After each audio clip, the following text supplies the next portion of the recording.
You've been tricked by your own mind. It told you that if you just thought a little more, planned a little harder, worried a little longer, you'd finally feel safe, finally feel in control. But instead, all that thinking made it worse. You're not clearer, you're not calmer, you're tired, mentally exhausted, stuck in a loop that never stops spinning. They told you overthinking means you're smart, that being prepared means being safe. But no one told you what it really costs: the sleep you can't get, the peace you've forgotten, the moments you miss because your mind won't stop racing. But here's the truth. Peace doesn't come from solving every problem in your head. It comes from seeing that not every thought deserves your attention, that not every loop needs to be closed, that stillness isn't weakness, it's power. And that's what Buddhism teaches. Not in temples high on mountains, but in real life.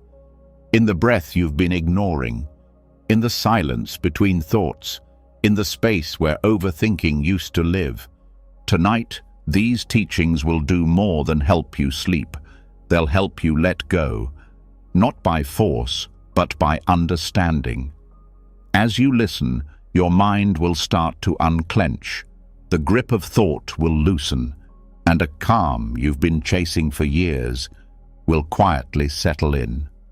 By the time you wake up, you won't just feel rested. You'll feel free. Ready? Let's begin. And now that the noise of the day has started to quiet, the real work begins. Not the work of fixing, solving, or controlling, but the deeper work of release. The soft, powerful work of letting go. Because the truth is, overthinking is not just about thoughts. It's about resistance. It's the tension between what happened and what we wish happened. The friction between how we feel and how we think we should feel. And that friction?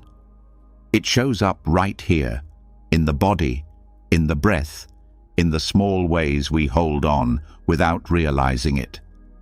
There's a moment, just before sleep, where the body wants to let go, but the mind doesn't let it. That moment matters, because how you treat this moment determines the tone of your entire night. Do you carry your day with you into sleep, or do you gently set it down? Buddhist breath awareness isn't just about watching air move. It's about learning how to drop the weight, breath by breath, in micro moments so subtle they almost go unnoticed. But those moments, those tiny exhales of tension, are the quiet exit doors from suffering. Each one is a choice: hold on or release. And tonight, we learn how to choose release. Start by noticing the breath, not forcing it, not trying to deepen it, just noticing how it feels to breathe after a long day. There might be tightness, there might be restlessness. That's not failure, that's just honesty. That's the starting line. Buddhist practice begins exactly where you are, not where you should be. So if the breath feels heavy, that's okay. That heaviness is the very thing we're working with. That's the material of transformation. When we overthink, the breath gets shallow. When we're holding on to tension, the chest stiffens, the stomach locks up, the throat tightens. This isn't poetic, it's real biology. And this is where Buddhism meets neuroscience. The breath and the nervous system are best friends. When one softens, the other follows. And when you learn to soften your breath, you're not just relaxing, you're retraining your entire system to stop gripping life so tightly. Try this now. As you breathe in, say to yourself gently, "I feel the breath." And as you breathe out, say, "I let it go." It doesn't matter what it is. Maybe it's a conversation that still lingers in your head. Maybe it's regret. Maybe it's guilt. Maybe it's nothing specific. Just that vague sense that something's not done yet. Let that be okay. You're not here to figure it all out. You're here to let the figuring fade. In Buddhist teachings, there's a word, vitakka vikara. It refers to the mental wandering, the constant picking up of thoughts and carrying them like luggage. But you can notice that picking up as it happens, not with anger, not with judgment. Just, there you are again. And then, let it pass. The point isn't to force the mind into stillness. The point is to become so gentle with yourself that even the storms lose their power. That's the real stillness, when nothing needs to be forced, because everything is allowed. Letting go is not a grand gesture. It's not standing on a mountain screaming, "I release you," into the wind. No, letting go is subtle. It's silent. It's what happens when you unclench your jaw without even realizing you are holding it tight. It's what happens when you feel sadness and don't immediately try to fix it. It's what happens when you trust that this breath, this single breath, is enough to begin again. Every inhale is new. Every exhale is a little death. And if you really listen, if you really stay with the breath as it moves in and out, you start to feel something shift. You feel that the breath isn't yours at all. It's not controlled. It's not possessed. It just moves, like life, like time. And in that realization, there's freedom. You don't have to micromanage your own experience. You don't have to rehearse the past or strategize the future. The breath shows you that life moves forward no matter what, even in sleep. The Buddha once said, "Just as a snake sheds its skin, we must shed our past over and over again." But how do you shed something you can't stop thinking about? You start by not reacting to it. When the mind says, "But what if?" you answer with the breath. When it says, "I should have," you answer with the breath. Not with more thoughts, not with arguments, just presence. The breath doesn't negotiate, it just is. You can start to feel the difference between thought and awareness. One is restless, the other is spacious. One loops, the other observes. This is the key to Buddhist breath awareness. It's not about controlling thought, but recognizing its texture. And once you recognize the texture of tension, you begin to loosen your grip on it. You begin to soften your relationship to thought itself. And when you soften, something amazing happens. The breath goes deeper on its own. The body adjusts. The shoulders drop. The stomach releases. The forehead smooths.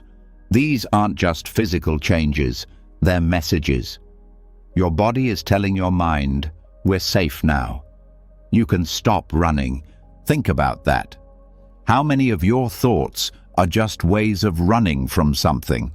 From discomfort, from uncertainty, from loss, from truth. But the breath teaches you that it's okay to stop. You're allowed to stop. You're allowed to be here, now, without a plan, without a solution, without a goal.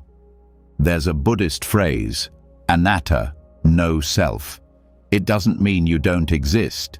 It means the you that's always narrating, judging, planning, comparing. That's not your core. That's just noise. And when you breathe deeply, the noise quiets. And underneath, there's something gentle, something kind, a presence that doesn't need fixing. Letting go isn't erasing the day. It's releasing the idea that it should have been different.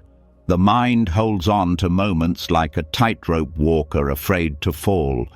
But the truth is, there's no fall. There's only landing. Every breath is a landing. Every exhale is a safe return to the ground of now. You don't need to fix the thoughts to fall asleep. You just need to stop reacting to them. You don't need to untangle the whole story. You just need to stop pulling the thread.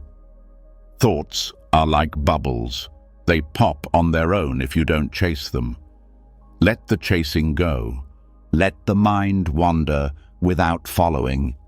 Let the breath be your home. Every time you get lost in a thought, return to the body. Feel the breath in your chest. Feel the air in your nose. Feel your hands where they rest. This is sacred territory, not because it's dramatic, but because it's real. As you do this, you might notice waves of emotion. That's okay. That's normal. When the mind quiets, the heart speaks. And sometimes it speaks grief, or fear, or love, or sadness. Don't run. Let it move through. The breath will carry it. It always does. The more you let go, the more natural it becomes. And the more natural it becomes, the less you need to force it. This is the paradox of letting go. You don't do it. You stop doing. You stop clinging. Stop replaying. Stop fixing. And the silence that remains, that's peace. Not empty, not numb, just still. Right now, your breath is doing all the work. Your only job is to trust it. Let go of your grip on the day. Not because the day was perfect, not because everything's resolved, but because holding on doesn't help. The breath will carry what you don't need. The breath will hold what you're too tired to carry. Just follow it. No story, no judgment, just breath, just peace. And as your breath deepens, so does your rest. The body enters its own rhythm. The heart slows. The nervous system starts to shift. This isn't sleep forced by exhaustion. It's sleep welcomed by trust. You're not escaping the day. You're releasing it. Thoughts may still come, but they no longer stick. Like leaves on a river, they float. And you remain here, breathing, softening, releasing. And maybe for the first time in a long time, nothing needs to happen next. No solutions, no plans, just the gentle breath of letting go. And tomorrow can take care of itself. Right now, this is enough. This breath, this stillness, this soft return to who you really are, underneath it all. Sleep well. Let go. You're safe now. And as the breath settles and your body begins to soften into the silence, something else becomes clear. Thoughts haven't fully disappeared. They may be quieter now, but they still come in waves. Some light, some heavy, some quick to vanish, others lingering like smoke. But here's the shift. Instead of fearing them or fighting them, now there's space to listen. Because not every thought is a problem. Not every loop needs to be broken. Some thoughts aren't the cause of pain at all. They're the signal. They're the flare from a deeper fire. And when we misunderstand the signal as the source, we chase shadows. Overthinking doesn't begin in the mind.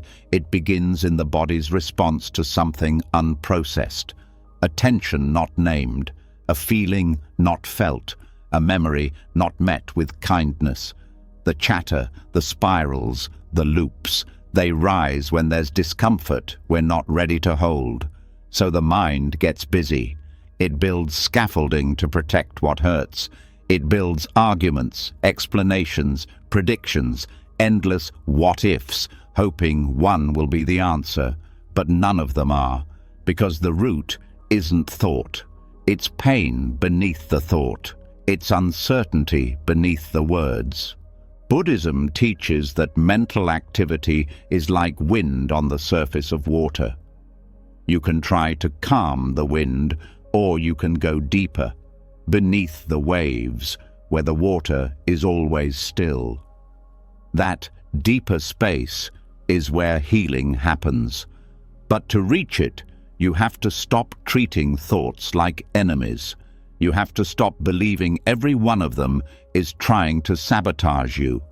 Some are just symptoms, indicators, emotional red flags waving in the dark. Mental chatter is a language. It says, something inside needs attention. It doesn't mean something is wrong with you. It doesn't mean you're broken. It means you're human.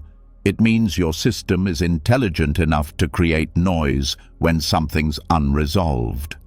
And instead of silencing the noise with more noise, the Buddhist path invites us to listen differently.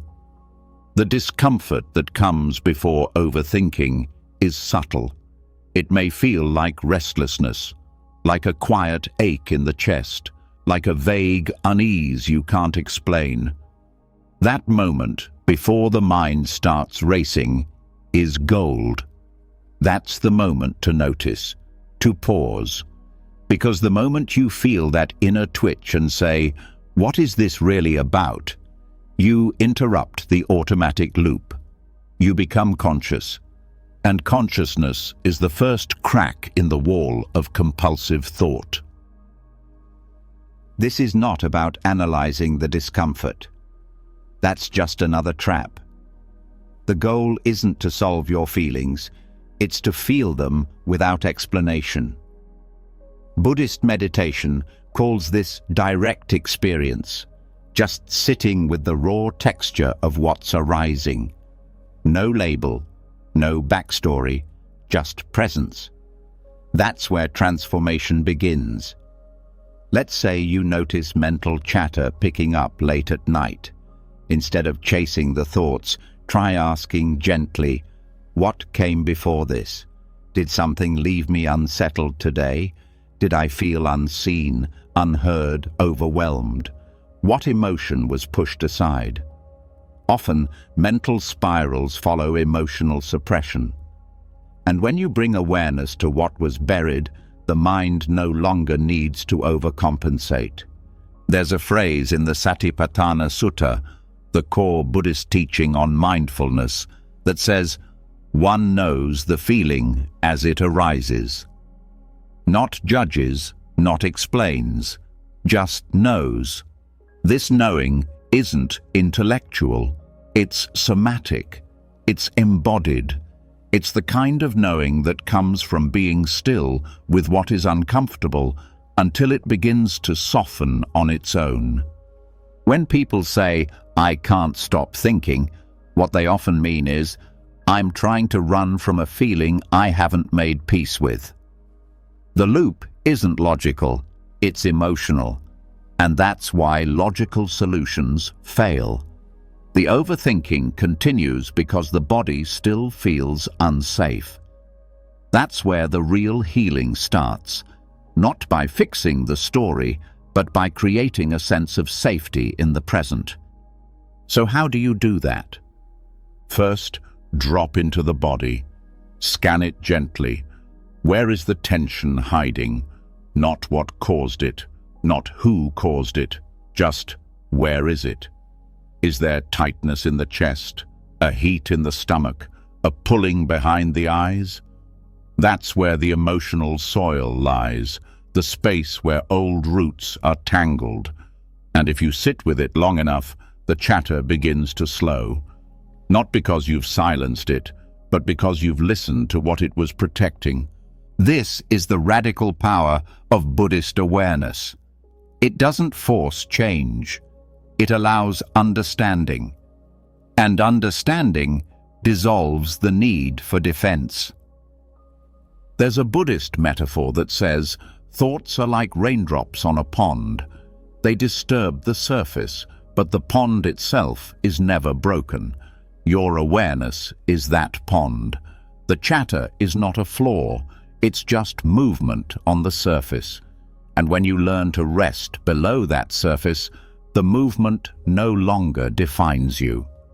Overthinking often feels endless because it feeds on resistance.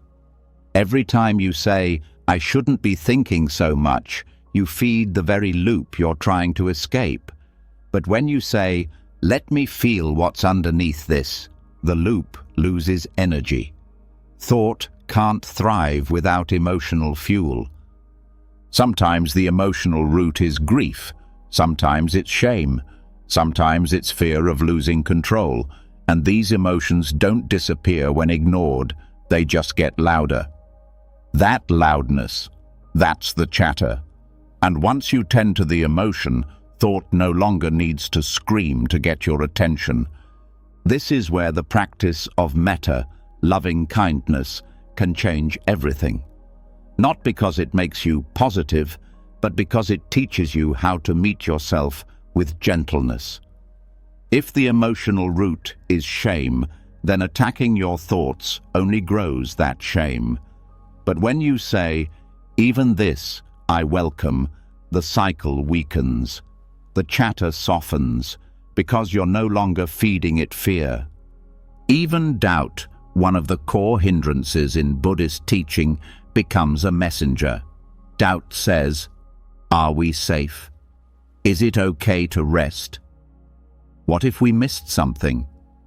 But when met with presence, doubt turns into clarity. Because doubt isn't a verdict, it's a doorway. It leads to deeper questions. It points you to what needs to be seen.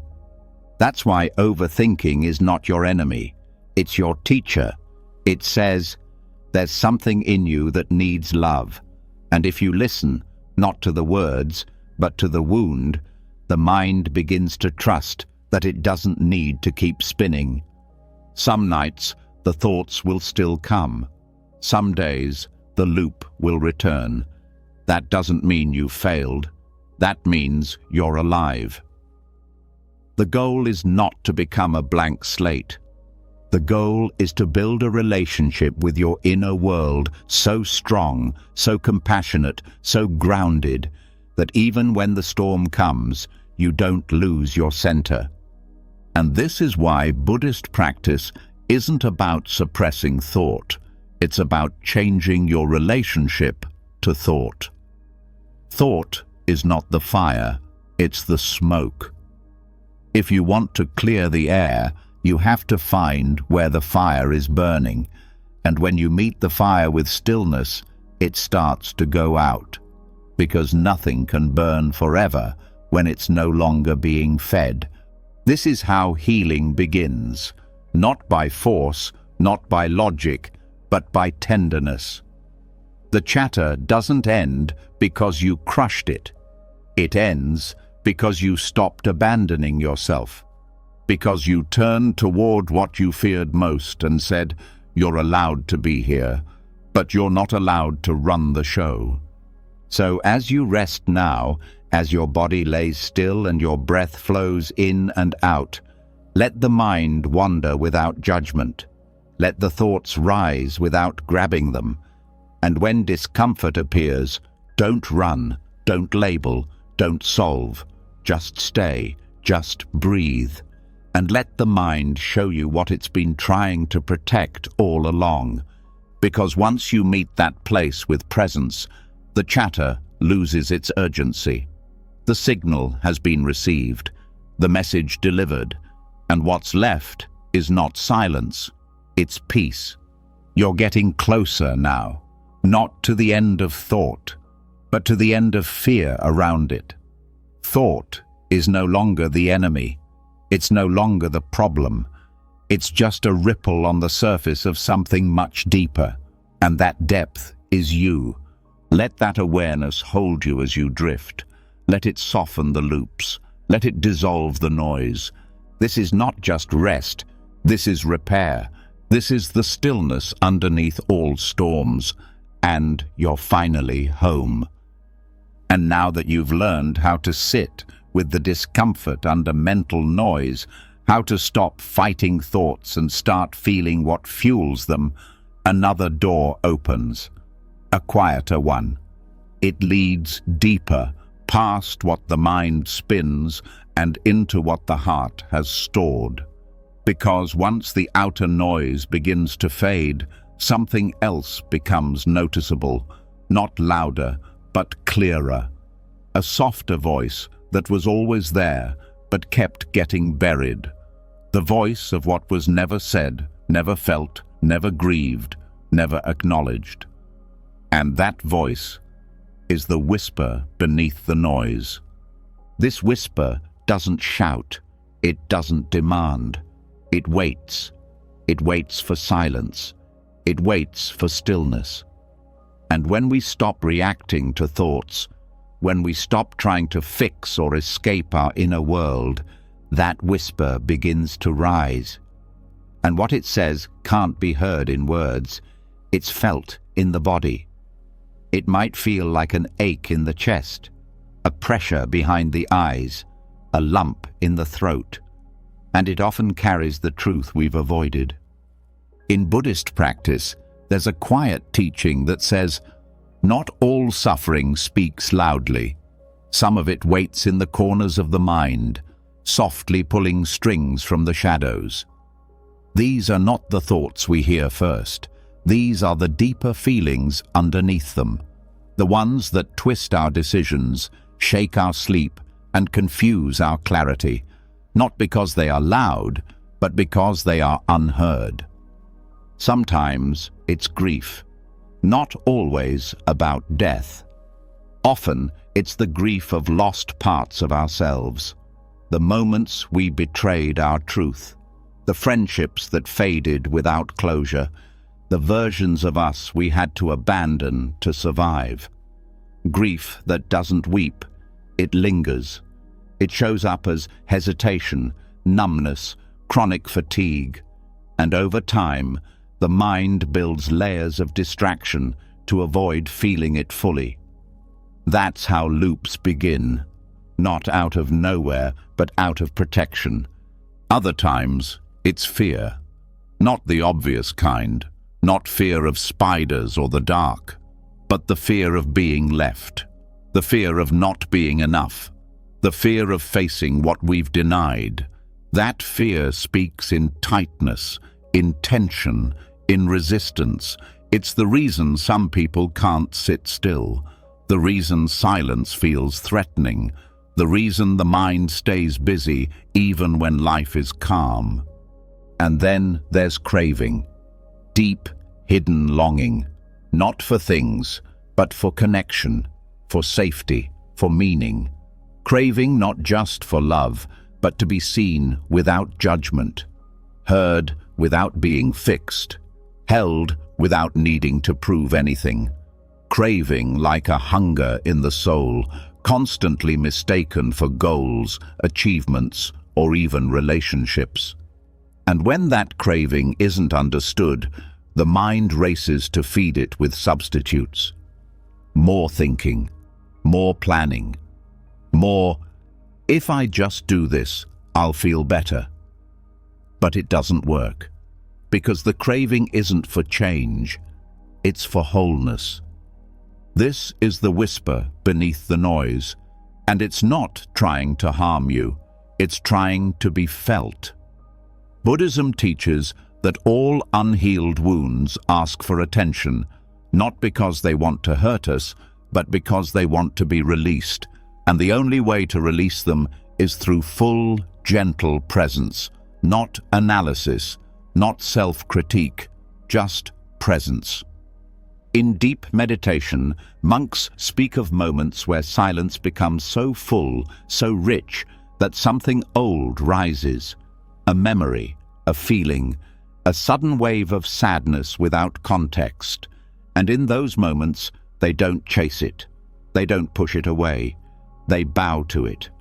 They let it pass through like a storm through an open field.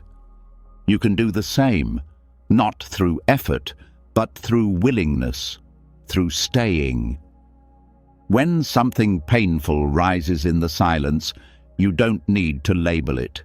Just feel where it lives in the body. Is it heaviness in the belly? Is it a coldness in the arms? Let the body tell the story the mind can't. Because sometimes the mind forgets what the body remembers. And healing begins when both are allowed to speak. There's a concept in Buddhism called Vedana, the feeling tone. Every experience has it, pleasant, unpleasant, or neutral. The whisper beneath the noise often lives in the unpleasant tone, not because it's bad, but because it's unprocessed. And when you learn to sit with unpleasantness without running, something opens, something softens. Because most of our suffering isn't in the feeling itself, it's in the reaction to it. The whisper might say, "I'm tired," not just physically, but soul deep. Tired of pretending, tired of controlling, tired of carrying the weight of everyone's expectations. That kind of tiredness doesn't go away with sleep. It goes away with truth. The truth that you're allowed to feel everything, even the things that make no sense, even the things that don't look spiritual. Buddhist teacher Pema Chodron once said, "The most fundamental thing we can do for the world is to learn to stay. To stay with ourselves, to stay with what hurts. Not to change it, but to be with it. Because healing isn't in the fixing, it's in the intimacy. And intimacy begins when we listen to what's never been allowed to speak." So how do we hear that whisper? We make space. We stop crowding our experience with commentary. We stop turning every feeling into a problem to solve. We stop filling the silence. And in that empty space, the whisper arrives. It may come as tears. It may come as deep sighs.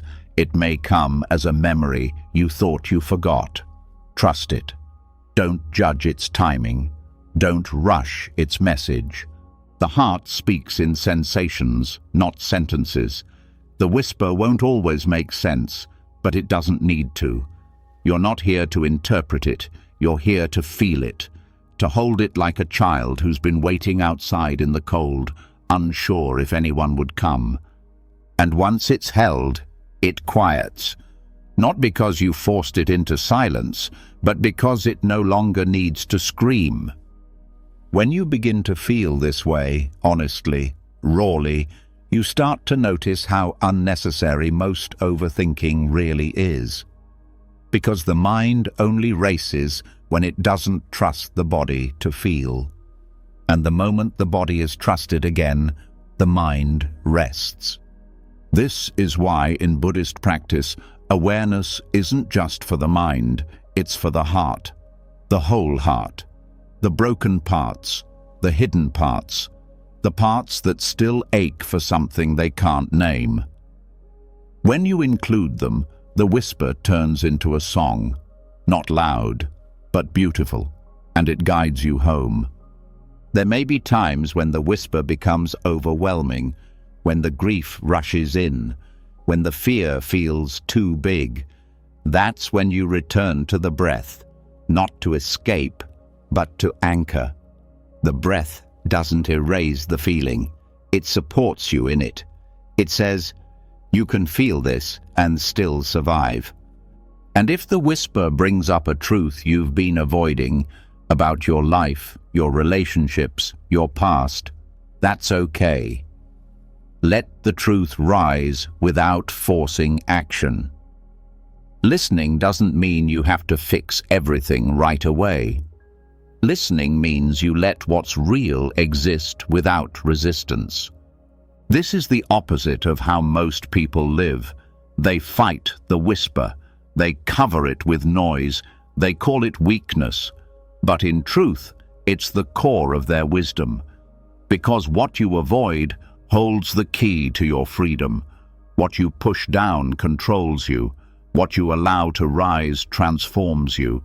Tonight, as your body rests and your breath slows, give permission for what's been quiet to speak. Not with fear, not with shame, with openness, with compassion. This whisper has waited long enough. It doesn't need to be understood. It just needs to be met. Let the voice of your unspoken feelings echo softly through the quiet. Let them rise and fall and rise again, each one bringing you closer to peace. Not the peace of silence, the peace of truth. Because when the whisper is heard, the noise no longer owns you. You're not avoiding, you're not escaping, you're listening, and in that listening, you begin to heal. And once the unheard feelings are finally welcomed, once the whisper beneath the noise is no longer feared, something even more subtle begins to reveal itself. A space appears, not empty, but uncertain. That in-between space where the mind, now quieter, starts to ask its oldest questions, the questions that never got answers, the ones that looped for years, the ones that still whisper, but why did it happen? What's going to happen next? What does it all mean? And here lies the next trap. Because when the heart opens, the mind often steps back in, not to sabotage, but to explain, to make sense, to find order where life has been messy. It's not trying to harm you, it's trying to protect you from the discomfort of not knowing. But this is the moment where a deeper teaching begins, because not every question has an answer, and not every question needs one. Buddhism teaches a kind of freedom that doesn't come from figuring things out, but from letting things be unresolved. Not because you don't care, but because peace doesn't depend on mental conclusions. Peace depends on letting go of the need for mental conclusions. This is where overthinking finds its fuel. In the belief that certainty will fix everything, that if the right answer is found, the pain will vanish, that if every loose end is tied up, the mind will rest. But it's a lie, because the mind doesn't want answers, it wants control, and control doesn't end suffering, it creates more of it. Some of the Buddha's most famous moments came not from what he said, but from what he refused to say. When asked about the origin of the universe, the nature of the self after death, or the metaphysical structure of reality, he stayed silent. Not because he didn't know, but because he knew that the search for those answers distracted from the direct experience of freedom. The compulsion to answer every question, he taught, is a form of suffering in disguise. He told the story of a man struck by a poisoned arrow. The man refused to have the arrow removed until he could know who shot it, what tribe they belonged to, what kind of wood the arrow was made from. But by the time those answers came, he would already be dead. That is what obsessive questioning does. It distracts from healing. It pulls attention away from the present and into a maze with no exit. We do this every day. We wonder why someone left. We analyze why life unfolded the way it did. We seek meaning in heartbreaks, in failures, in silence. And the mind promises that the right answer will bring peace. But peace isn't hiding behind an answer. Peace is waiting beneath the question. There's a difference between inquiry and obsession. One is spacious, the other is tight. One explores, the other demands. You can feel the difference in the body. Obsessive questioning feels like a clenched fist. True curiosity feels like an open palm. And the path of Buddhism is to walk with the open palm, not because all questions are answered, but because all questions are allowed. This is not easy. The mind is addicted to closure. It wants the period at the end of every sentence. But real life is often a comma or a dash or no punctuation at all. Things end without resolution. Stories shift without explanation. People change without warning. And the peace we long for comes not from resisting that truth, but from relaxing into it. You are allowed to not know. You are allowed to walk through life with questions still echoing in your chest. You are allowed to rest, even if the mystery still lingers. That's not negligence. That's mastery. The kind that trusts life without needing to control it. Some questions are meant to stay open, not as a problem, but as a portal, a doorway into deeper awareness. Because the space left by an unanswered question becomes the space where presence grows. You stop seeking, you start sensing, you stop racing toward meaning, you start settling into truth. The Zen tradition calls this "don't know mind." It's not ignorance, it's not denial, it's the wisdom of staying soft in the face of the unknown, the wisdom of not rushing to conclusions, the wisdom of living fully in the middle of mystery. This is where overthinking dissolves, not through answers, but through surrender. When you stop trying to solve the puzzle, you see the whole picture. And the picture says, this is life. It moves, it breaks, it heals, it leaves things unfinished. And still, it is sacred. You may never know why someone hurt you. You may never know what the future holds. You may never get closure from the people who disappeared. But that doesn't mean you can't be free, because freedom doesn't wait for closure. Freedom appears when you stop needing it. This is where real maturity begins, not in knowing more, but in needing less certainty, in holding space for the unknown without trying to make it known, in letting life be open-ended and still choosing to show up fully. The Buddha taught that clinging to views, rigid beliefs, fixed ideas, intellectual certainty is one of the deepest causes of suffering. Because once the mind believes it knows everything, it stops listening, it stops learning, it stops feeling, and a closed mind is the opposite of a free one.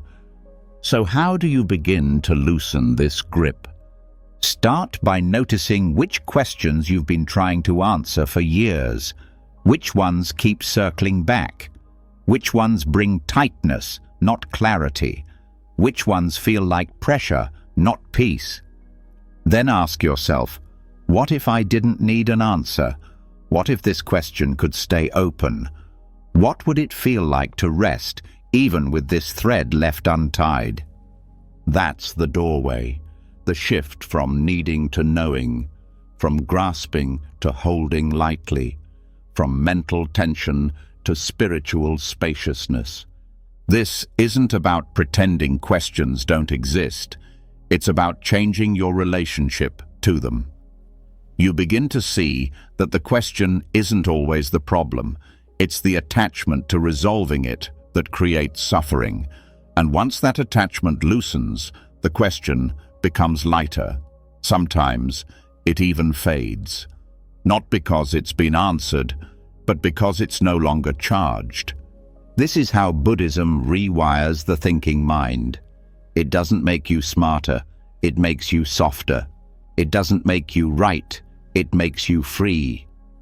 Free to live without conclusions, free to love without guarantees, free to rest without closure. And the paradox is that in this freedom, some of the deepest answers begin to emerge, not as thoughts, but as experiences, as clarity that rises when the mind is quiet, as truth that surfaces only when you've stopped chasing it. When you stop forcing life into answers, life becomes more alive. When you stop demanding to know, you begin to see. And what you see is not certainty. It's something better. It's presence. It's grace. It's the quiet strength of someone who has made peace with the unknown. So tonight, as questions rise in your mind, let them come. Let them float like leaves on water. You don't need to pick them up. You don't need to chase them down. You don't need to solve anything. Just breathe. Just rest. Just feel the freedom of not knowing. Because some of the most beautiful truths are the ones that can't be explained, only lived, only felt, only allowed. Let go of the answer. Stay with the question. And in that space, let freedom find you. And now that the grip on certainty has loosened, now that the mind is learning to stay open without rushing to conclusions, something even deeper becomes visible. The mind, although quieter, still tries to be helpful. It still believes its thoughts are necessary, that if it just works a little harder, thinks a little more, analyzes one more angle, something will click. Something will finally make sense. But this is the next illusion we need to face, the belief that more thinking leads to better clarity. This is the illusion of productive thinking. It looks noble, it feels responsible, it even gets rewarded. Society calls it preparation, diligence, problem solving. But often, what looks like productivity is just anxiety in disguise. The mind spins, not because it's solving, but because it's afraid to stop. Because in stillness, we face ourselves. And that's what most people are truly avoiding. Not failure, not uncertainty, but the silence that remains when the mind goes quiet. Buddhist teachings speak clearly on this. Clarity doesn't come from thinking harder. It comes from seeing clearly. And seeing clearly is only possible when the water of the mind is still, when it's not agitated by urgency, when it stops forcing outcomes. The modern world has glorified over-analysis. We believe that if we consider every possibility, calculate every outcome, prepare for every scenario, we'll be safe. But instead, we become frozen. We start confusing movement for progress. The mind keeps going and going and going, but it's moving in circles, not forward. In Buddhist psychology, this is known as papanka, the proliferation of thought. It's the snowball effect where one idea leads to another and another, until the original issue is buried under layers of speculation. And the tragedy is that none of it brings relief. In fact, the more complex the thinking becomes, the harder it is to act. We become trapped in the illusion that we're being productive, when in truth, we're just deepening our own confusion. The Buddha warned against this. He taught that the mind cannot be forced into wisdom. Wisdom arises naturally when grasping ceases, when the mind is no longer trying to manipulate reality into a shape that feels safe. Wisdom, in its truest form, is spacious. It leaves room. It breathes. It doesn't demand perfect answers. It recognizes what is true right now. So why does the illusion of productive thinking feel so strong? Because it gives us a temporary sense of control. When we think, we feel like we're doing something. We feel like we're preventing disaster. But what we're actually doing is overloading the system. The nervous system becomes strained. The body tightens. Decisions become harder, not easier. Insight becomes clouded by mental fog. This is where the practice of samatha calm abiding comes in. It's not just sitting still, it's learning to recognize when thinking has stopped being helpful and started becoming compulsive.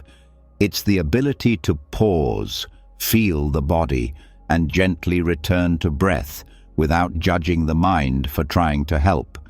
Because the mind is not the enemy, it's just misunderstood. It thinks solving everything will protect you. It doesn't realize that what you need isn't more solutions, it's more space. Many great spiritual teachers, including those outside Buddhism, have pointed to this. That true clarity arises in the gaps between thoughts, not from stacking more on top.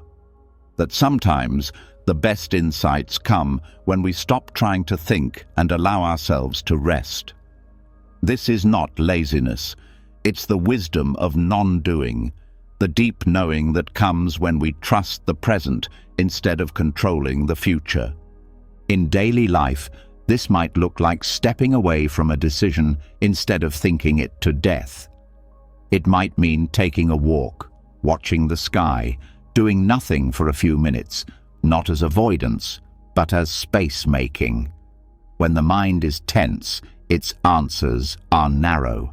When the mind is relaxed, truth reveals itself. Buddhist monastics often emphasize this kind of clarity. In silence, on long retreats, with no distractions or external input, they find that insight rises without effort. Not because they're chasing it, but because they're still enough to receive it. And this is the subtle truth most of us miss. Real solutions often appear when we stop searching. This doesn't mean thinking is useless. It has its place. Strategic thinking, creative thinking, practical planning, these are valuable tools. But the danger comes when the mind believes it is the only tool. When it forgets that awareness, presence, and stillness are just as essential, sometimes more. The illusion of productive thinking is also deeply tied to identity. Many people feel valuable when they're thinking. When they're figuring it out, it becomes a performance, a way to prove worth. But worth isn't proven by exhaustion, and clarity doesn't come from mental overwork. It comes from connection to what is real, here and now. Try noticing the next time your mind feels busy, whether it's actually helping. Is it bringing peace? Is it offering real insight? Or is it replaying the same ideas, the same doubts, the same fears in a loop? The mind can disguise fear as productivity. It can call panic planning. It can label stress focus. But the body knows the truth. And if the body feels tired, if the breath feels shallow, if the heart feels tight, then it's not clarity, it's just noise. And that's where mindfulness becomes your greatest ally. Not as a trend, not as a habit, but as a radical choice to pause. To stop believing that more thinking is always better. To sit with uncertainty without filling it with more thoughts. Sometimes stillness brings an answer faster than thinking ever could. Sometimes walking away brings clarity that analysis couldn't touch. Sometimes just breathing is enough. The mind doesn't believe this, but your experience will prove it if you try. This is not about rejecting the mind, it's about restoring balance. It's about realizing that insight comes through harmony, not force.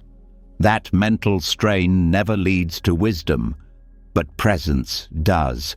And when you start living from presence, everything changes.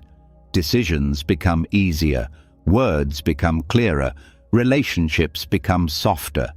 Not because you thought more, but because you needed less. This is the heart of Buddhist simplicity, not making life smaller, but making it lighter, not turning away from responsibility, but learning how to meet it without tension. When the mind lets go of its obsession with control, a different kind of intelligence rises, one that sees with the whole being, not just the head. Tonight, let your thoughts slow, not because you forced them to, but because they've finally been heard. Let your breath deepen, not as a technique, but as a return. Let the body rest, not because it gave up, but because it finally feels safe enough to stop. Productivity has nothing to do with speed, and clarity has nothing to do with pressure. You're not falling behind. You're not failing by stepping back. You're seeing more clearly than ever. Because in the end, what you needed wasn't the next thought. It was the space to finally hear the wisdom that was always there. Let it rise now, not from force, but from stillness. And now that the spell of overthinking disguised as productivity has begun to lose its hold, what remains is something more honest. A quiet realization that much of our suffering doesn't come from what happens, it comes from what we add to what happens. A single moment of pain becomes a whole story. A small mistake becomes a character flaw. One rejection becomes a full-blown identity crisis. And this is where the next teaching waits. An ancient truth that explains why peace often slips away even after the outer problem is gone. Because we're not just experiencing pain, we're firing a second arrow. In Buddhist teachings, the parable of the two arrows is a cornerstone. It's simple, but it changes everything. When life strikes, it hurts. That's the first arrow. It might be physical pain, it might be emotional, it might be the sharp sting of loss or disappointment or failure. That pain is real. It's part of being human. But what happens next is where suffering grows. The mind reacts. It judges. It analyzes. It blames. It creates a story, and then it starts to believe that story. That's the second arrow. And here's the truth. Most people are not suffering from the first arrow. They're suffering from the second one. The second arrow is what keeps you awake at night. It's what turns a mistake into shame. It's what keeps replaying the breakup, the argument, the failure. It's what makes you feel like you have to earn your right to be at peace. But the second arrow isn't inevitable. It's a habit. And like all habits, it can be unlearned. When the first arrow hits, the body responds. There's pain, sadness, maybe fear. But it's clean. It's direct. It moves through you like a wave. The second arrow distorts that. It grabs the moment and stretches it. It tells you what it means about you. It paints the future with fear. It pulls in the past like a storm gathering clouds. And suddenly, you're no longer present. You're lost in the echo chamber of thought. The Buddha didn't say we could avoid the first arrow. He never promised a life without pain. But he did say we could stop the second one. That's the path to freedom, not avoiding life, but meeting it without self-inflicted wounds. So how do we recognize the second arrow in daily life? Start by noticing your language. After pain arises, what do you say to yourself? Do you say, "This hurts," or do you say, "This always happens to me"? Do you say, "I'm sad," or do you say, "I'll never be okay"? Do you say, "That was a hard moment," or do you say, "I'm such a failure"? That shift is the second arrow. It's subtle, but it's sharp, and it keeps you stuck. The second arrow isn't just thought, It's interpretation, it's resistance, it's the belief that pain shouldn't be here. And the moment you resist the pain, it tightens, it grows, it multiplies. But when you allow the pain without the added story, it starts to soften. It begins to move. Pain is part of life. Suffering is what we build around it. Mindfulness gives you the space to see this process in real time. A moment happens. Pain arises. And then, if you're present, you catch the moment the mind tries to add commentary. You see the story forming. You hear the judgment starting. And that's the moment you get to choose. Do I follow this thought, or do I feel what's here without interpretation? This is not about pretending pain doesn't exist. It's not about positive thinking. It's about clean contact with reality. It's about letting pain be pain without making it personal, without turning it into identity, without weaponizing it against yourself. When someone speaks harshly to you, the first arrow is the sting of their words.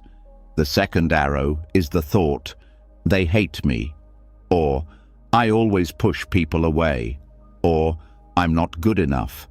When something doesn't go your way, the first arrow is disappointment. The second arrow is the spiral. Nothing ever works out. Or I should have done better. Or I knew this would happen. The second arrow builds a story around the pain, and the story becomes the prison. There's a line from a modern meditation teacher that says, "Pain is a wave, suffering is swimming against it." The second arrow is that resistance. It's the inner fight. It's the refusal to let pain move through naturally, and that refusal creates stuckness. It creates chronic stress. It keeps the nervous system in high alert, even when the threat has passed. So how do we stop firing the second arrow? We learn to pause. When something painful happens, stop. Breathe. Feel the body. Let the raw sensation be felt. Notice the impulse to explain it, to fix it, to analyze it. And don't follow that impulse. Stay with the breath instead. Stay with the tightness. Stay with the ache. Stay with the heaviness, without naming it, without blaming it. Just stay. This takes practice. The mind will try to hijack the moment. It will insist that you need to think it through, that you need to figure out why this happened, that you need to understand. But often, the need to understand is just fear in disguise. It's the mind's way of saying, if I can make sense of this, I'll feel better. But understanding doesn't always bring relief. Presence does. Over time, you start to see how much lighter life feels without the second arrow. You feel pain, and then you move on. You feel grief, and then you breathe again. You feel fear, and then you act anyway. The moment passes, because you didn't trap it with a story. There's another beautiful teaching in Buddhism. Whatever has the nature to arise will also pass away. The first arrow arises. It also passes. But the second arrow stays, because we hold on to it, we feed it, we rehearse it, and it becomes part of our identity. Letting go of the second arrow means letting go of that identity. It means you're no longer the victim of your thoughts. You're no longer the person who needs to figure it all out before resting. You're just someone who feels what's true and then lets it go. And the deeper you go into this practice, the more you realize how much of your pain was optional, how many wounds were self-made, not because you're broken, not because you're weak, but because no one taught you this before. No one told you that pain could be simple, that you didn't need to make it complicated, that you didn't need to make it mean something about your worth. Tonight, as you listen, as you soften, start to notice the second arrows in your own life. The small ones, the big ones, the old ones that still linger. And see if you can take a breath and lay them down, not by pushing them away, but by no longer believing them, no longer fueling them, just letting them rest. Because the first arrow will always come. Life will keep being life. But the second arrow, that one is yours to drop. And when you do, what remains isn't emptiness. It's peace. It's space. It's the quiet freedom of someone who no longer adds pain to pain. And that kind of freedom, that's what healing really means. And now that the second arrow has been seen for what it is, not a fact, but an internal reaction, not truth, but habit, the mind begins to breathe again. The stories soften. The mental loops lose some of their urgency. But there's still one more thread underneath it all, one that quietly fuels overthinking even when the outer stories fade. This is the hidden driver that keeps the mental wheels turning. It isn't obvious at first, but once seen, everything begins to shift. It's not just thought, it's craving. Craving disguised as logic. Craving dressed up as preparation.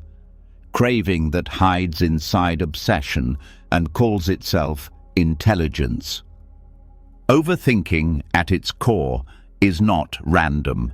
It's not a mental mistake. It's a strategy, a deeply wired way of trying to feel safe in a world that rarely guarantees anything. Beneath every loop, there's something being chased. And, in Buddhism, that chase has a name, tanha, craving. Not just for objects or people, but for certainty, for security, for control. These are not bad desires. They are deeply human, but they're also unsatisfiable. Because life, by its nature, is unpredictable. And trying to outthink uncertainty is like trying to hold water in your hands. The tighter you grip, the more it slips away. When the mind obsesses, it's often doing something very specific, rehearsing safety. It's running scenarios to try and predict danger. It's revisiting the past to make sense of pain. It's simulating future conversations or disasters in the hope that, by thinking about it enough, it won't hurt as much when or if it happens. But this is the illusion. The mind thinks it's preparing. What it's really doing is avoiding the present moment where uncertainty lives. Buddhist insight, called prajna, is the wisdom that sees through craving. It's not intellectual knowledge. It's not learned from books. It arises when the mind is clear enough to see the pattern behind its own movements. When you start to notice that your thinking is always reaching toward something it can't quite hold, that's prajna. When you realize that even your most urgent thoughts are just another layer of craving, that's the beginning of freedom. Let's break this down even further. Craving for certainty shows up when the mind cannot sit with not knowing. It tries to answer every possible question. It seeks definite conclusions in situations that are fluid. This craving doesn't accept that people change, that plans fail, that emotions shift. It wants life to be a fixed shape. But life never stays still, so the craving keeps returning, and the thoughts never rest. Craving for safety is even more primal. It often comes from past wounds. It says, if I think through every possible outcome, maybe I won't get hurt again. It's the voice of trauma, the voice of someone who once felt unsafe and decided that hypervigilance was the only way to survive. And while that strategy may have worked once, it now becomes a trap, because no amount of thinking can guarantee safety, and the pursuit of that guarantee only creates more anxiety. Craving for control is perhaps the deepest. It's the belief that if we just do everything right, say the right thing, make the perfect plan, follow every rule, then life will go our way. But this craving creates perfectionism, it creates rigidity, it creates pressure, and when life inevitably doesn't cooperate, it creates blame, usually directed inward. Obsessive thoughts grow from this soil. They spiral not because you're weak, but because the craving underneath them is so strong, it feels unbearable to let go. And yet, letting go is exactly what Buddhist wisdom invites. Not letting go as in ignoring life. Letting go as in seeing that the craving itself is optional, that it is not who you are, that it can be observed, felt, and released. When prajna arises, it brings a clarity that's not cold, but liberating. It shows you the pattern, and in that seeing, the pattern starts to dissolve. You don't have to force it.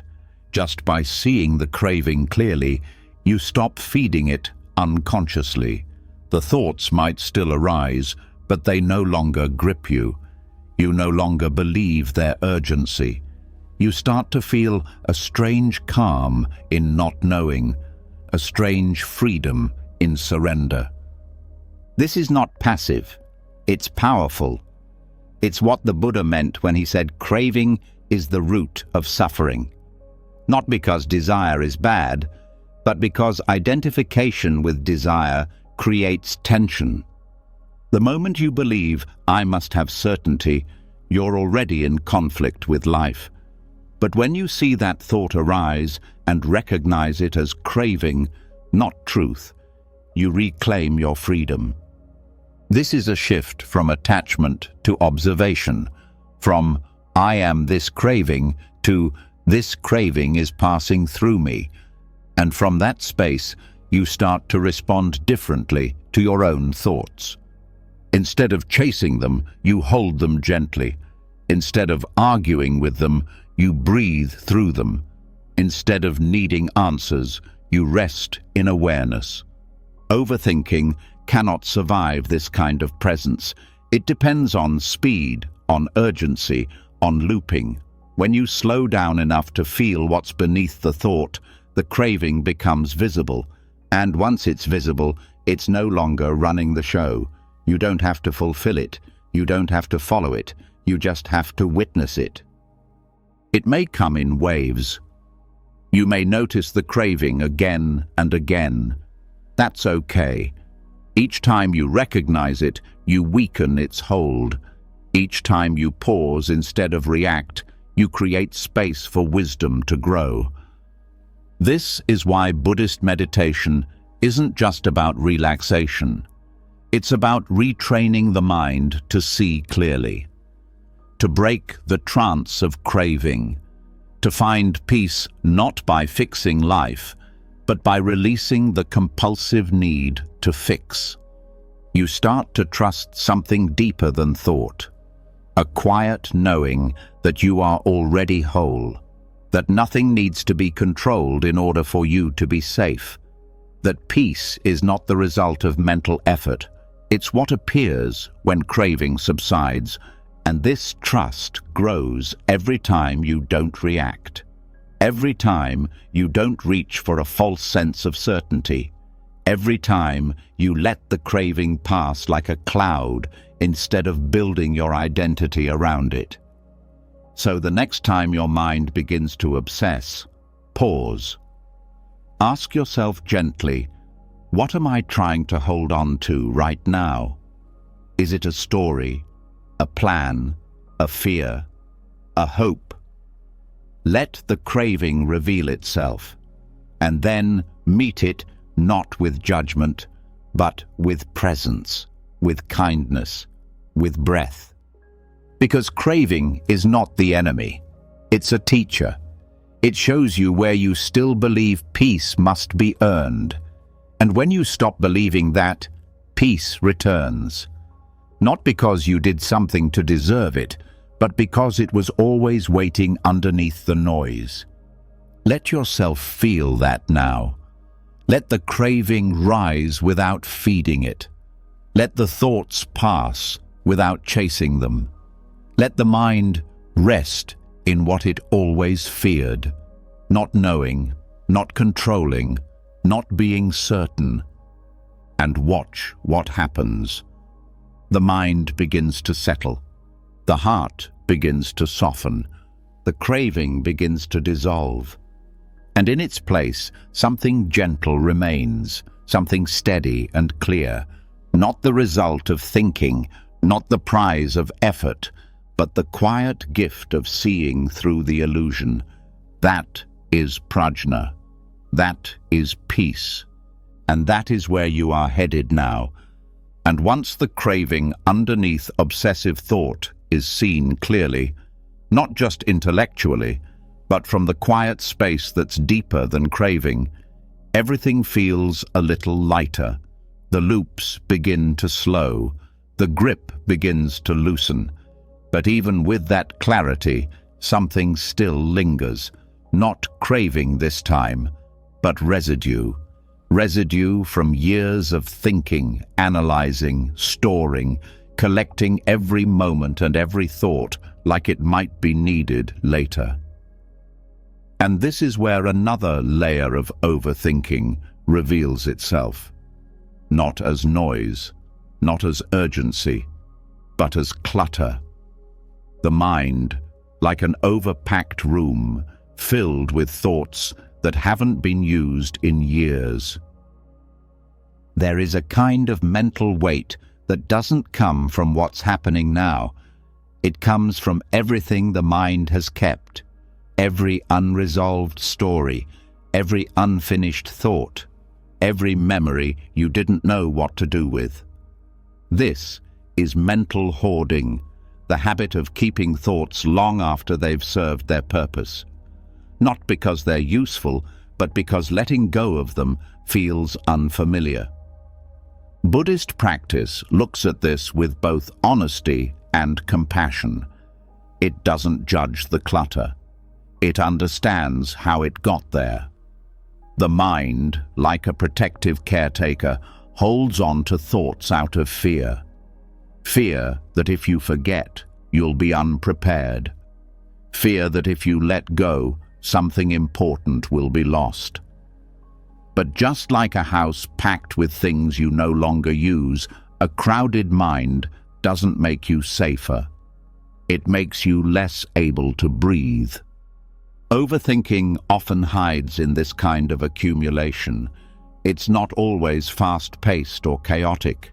Sometimes it's subtle, a low-level hum of mental objects, ideas, memories, judgments, rehearsals, regrets, all sitting in mental corners, gathering dust.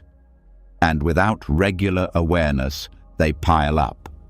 You carry them from year to year, relationship to relationship, moment to moment, until even silence feels loud. Mindfulness becomes the broom, not aggressive, not rushed, just consistent, gentle. It enters the mind and asks a simple question: is this still useful? And if not, can it be released? That's the practice, a slow but powerful clearing of what no longer serves you. Not because those thoughts were wrong, not because those memories didn't matter, but because they've finished their purpose, and the peace you're looking for needs space to move in. Think of how a physical room feels when it's clean, not just organized, but truly open. There's a kind of ease, a quietness in the walls. There's more light, more room to breathe. The mind is the same. When it's clear, it doesn't need to force peace. Peace is already there, but peace can't enter where there's no space. Start noticing what you carry in your mental environment. Old conversations you replay, future events you've mentally rehearsed 100 times, opinions you no longer agree with but haven't questioned in years. These are the mental boxes stacked against the walls of your inner space. And the weight they create isn't just emotional, it's energetic. It slows down presence, it clouds decisions, it hides clarity under piles of what-ifs and what was. Letting go of mental clutter isn't about forgetting. It's about no longer protecting what's already past. It's about no longer keeping thought patterns just because they've been with you for a long time. Some thoughts stay not because they're true, but because they've been repeated. And repetition isn't truth. Repetition is habit. Mindfulness breaks that habit by introducing awareness, by holding each thought gently and asking, "Do I need this now?" Most people don't realize how much of their mental activity is just recycling, reprocessing the same themes, the same worries, the same stories. It's not new thinking, it's hoarded thinking, and that hoarding creates tension. It fills every quiet moment with echoes. Even when you try to rest, something inside stays alert, because the room is still full. This is why deep meditation feels so refreshing. It's not because something magical happens. It's because something unnecessary is finally released. A single session of awareness can be like opening a window in a stuffy room. Suddenly, the air changes. The mind softens. You feel a little more like yourself again, not the self shaped by accumulated thought, but the one that exists beneath it. The deeper teaching here is that thoughts are temporary. They are meant to move. They are not meant to be kept forever. When we start treating thoughts like permanent possessions, we suffer. We try to organize them endlessly. We give them more attention than they need. But thoughts are more like visitors. Some stay for a moment, some for a while, but eventually they all pass, if you let them. Mindfulness teaches you to let them, not by force, not by suppressing, but by observing the whole process. You see a thought arise, you feel its shape, you watch it fade. That alone begins to clean the mind, because the act of observing breaks the pattern of attachment. There's a Zen saying, "Let thoughts come and go, just don't serve them tea." That's the practice. You don't need to invite every mental guest to stay. You don't need to entertain every thought.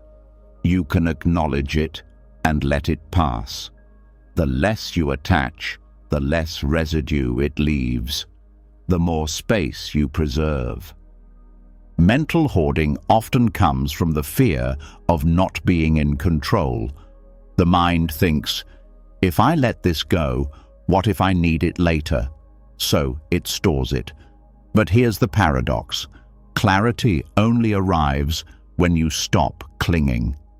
When you trust that the wisdom you need will arise when the moment calls for it, not because you saved it in advance, but because you're present enough to meet it. This is where the analogy of the cluttered room becomes so helpful. When your home is full of items you don't use, it becomes harder to find the ones that matter. The same is true of the mind. When your inner space is crowded with old thoughts, your intuition becomes muffled. Your instincts become harder to hear. The signal is still there, but the noise is louder. Cleaning your mental space isn't about perfection. It's about kindness. It's about giving yourself the room to breathe again. One thought at a time, one story at a time, And it begins by asking, what am I still holding on to that no longer helps me? Maybe it's a belief about who you are. Maybe it's a regret from 5 years ago. Maybe it's a script you rehearse in your head every time you feel anxious. Whatever it is, meet it gently. Feel it fully. And if it's time, let it go. This practice never ends. Just like physical spaces need regular cleaning, so does the mind. Life will always bring new thoughts, new experiences, new stories. But with awareness, you don't have to keep everything. You don't have to carry what was never yours to begin with. You don't have to store what can be set down. So tonight, let your thoughts be seen, but not stored. Let them arise, but not accumulate. Let your breath be the broom. Let stillness be the open window. And let yourself rest in a mind that is slowly remembering how to feel spacious again. The peace you seek isn't missing. It's just hidden behind too much noise. Too many saved files. Too many unopened boxes of memory and meaning. Start clearing. Start releasing. Not all at once, but gently, consistently, lovingly. And one day, the room will feel so open, so light, you won't just think clearly. You'll feel free. And now that the clutter of old thoughts has started to clear, now that you've seen how much mental weight was never necessary, how much peace was buried beneath what was being held, something subtle begins to surface. Not loud, not urgent, just a quiet sense that beneath all the activity, all the clearing, all the releasing, there's something still, something steady, something that has always been here, waiting. It isn't another thought, it's what's between them. This is the space that rarely gets noticed, not because it's hidden, but because it's quiet. The space between two thoughts. That tiny pause most people rush past without realizing it's the most powerful part of the mind. Buddhism treats this space with deep reverence, because this is where liberation lives, not in the content of thought, but in the stillness that separates one thought from the next. The mind is trained to notice what's loud, to latch on to what moves, to analyze, compare, label, and judge every thought that comes. But the peace you're seeking is not in the thoughts themselves. It's in the absence of thought. That moment when one thought ends and another has not yet begun. That's the doorway, not to emptiness, but to presence, not to boredom, but to freedom. Most people never pause long enough to feel it. The mind jumps from one sentence to the next, filling every second with more noise. But if you slow down, truly slow down, you can start to notice the gaps, like silence between musical notes, like breath between words. It's there, and it's alive. When you start to pay attention to these spaces, a shift happens. You begin to feel that your awareness is not made of thought. It exists independently. It holds the thoughts, but it is not the thoughts. And the more you rest in that space, the less power the thoughts have. Not because you're pushing them away, but because you're no longer confusing them for who you are. This is the foundation of non-identification. The practice of recognizing that you are not your thoughts, you are the awareness that notices them. And the clearest proof of that is in the space between them. That's where the mind takes its hands off the wheel. That's where consciousness breathes. That's where the tension dissolves. In meditation, teachers will sometimes guide students to rest in the pause, not to extend it artificially, but to notice it as it naturally arises. It might be half a second. It might be longer. But even that small window reveals the nature of awareness.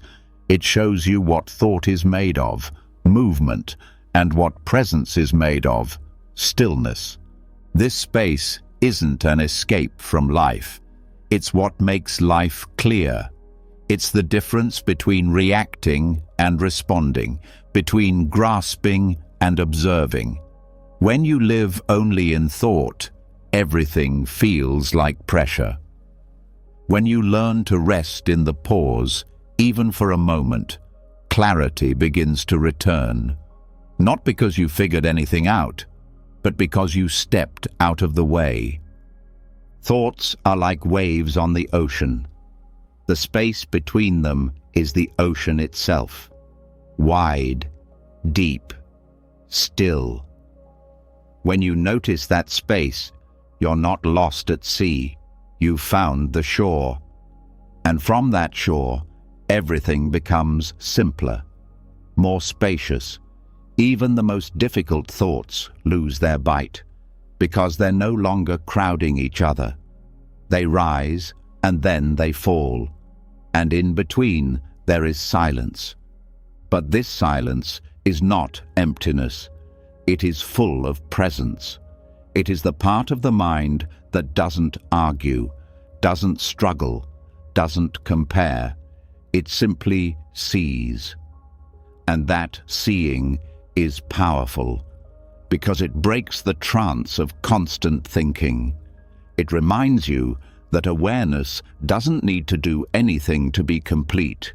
It already is. The more time you spend noticing these pauses, the more natural they become. You begin to trust them, to rest in them.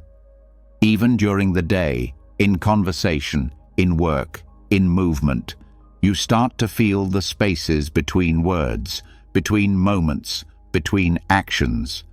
And you realize that peace doesn't come from slowing life down. It comes from noticing the stillness that was always woven through it. This is what the Buddha meant when he spoke of liberation. Not some dramatic awakening, not an escape from the world, but a return to the space that has always been free. The space before thought, between thoughts, beneath thought. That's where suffering cannot survive, because suffering is built on stories, and in the space between stories, there is nothing but presence. You might feel afraid to rest there at first. The mind will say it's boring, or meaningless, or that you're wasting time, but that's only because the mind fears what it can't control, and it can't control the space between thoughts, because it doesn't live there. Awareness does. When you rest in that space, you're not dull, you're not passive, you're awake in the deepest way. You're connected to the source of your own consciousness, not filtered through identity, belief, or memory. Just pure seeing, and that seeing is enough. You don't have to try to hold on to that space. You don't have to force the pause to stay longer. That only brings more thought.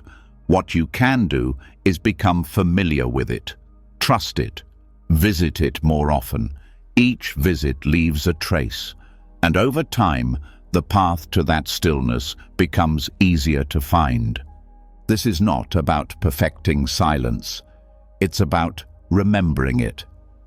Not as a technique, but as your natural state.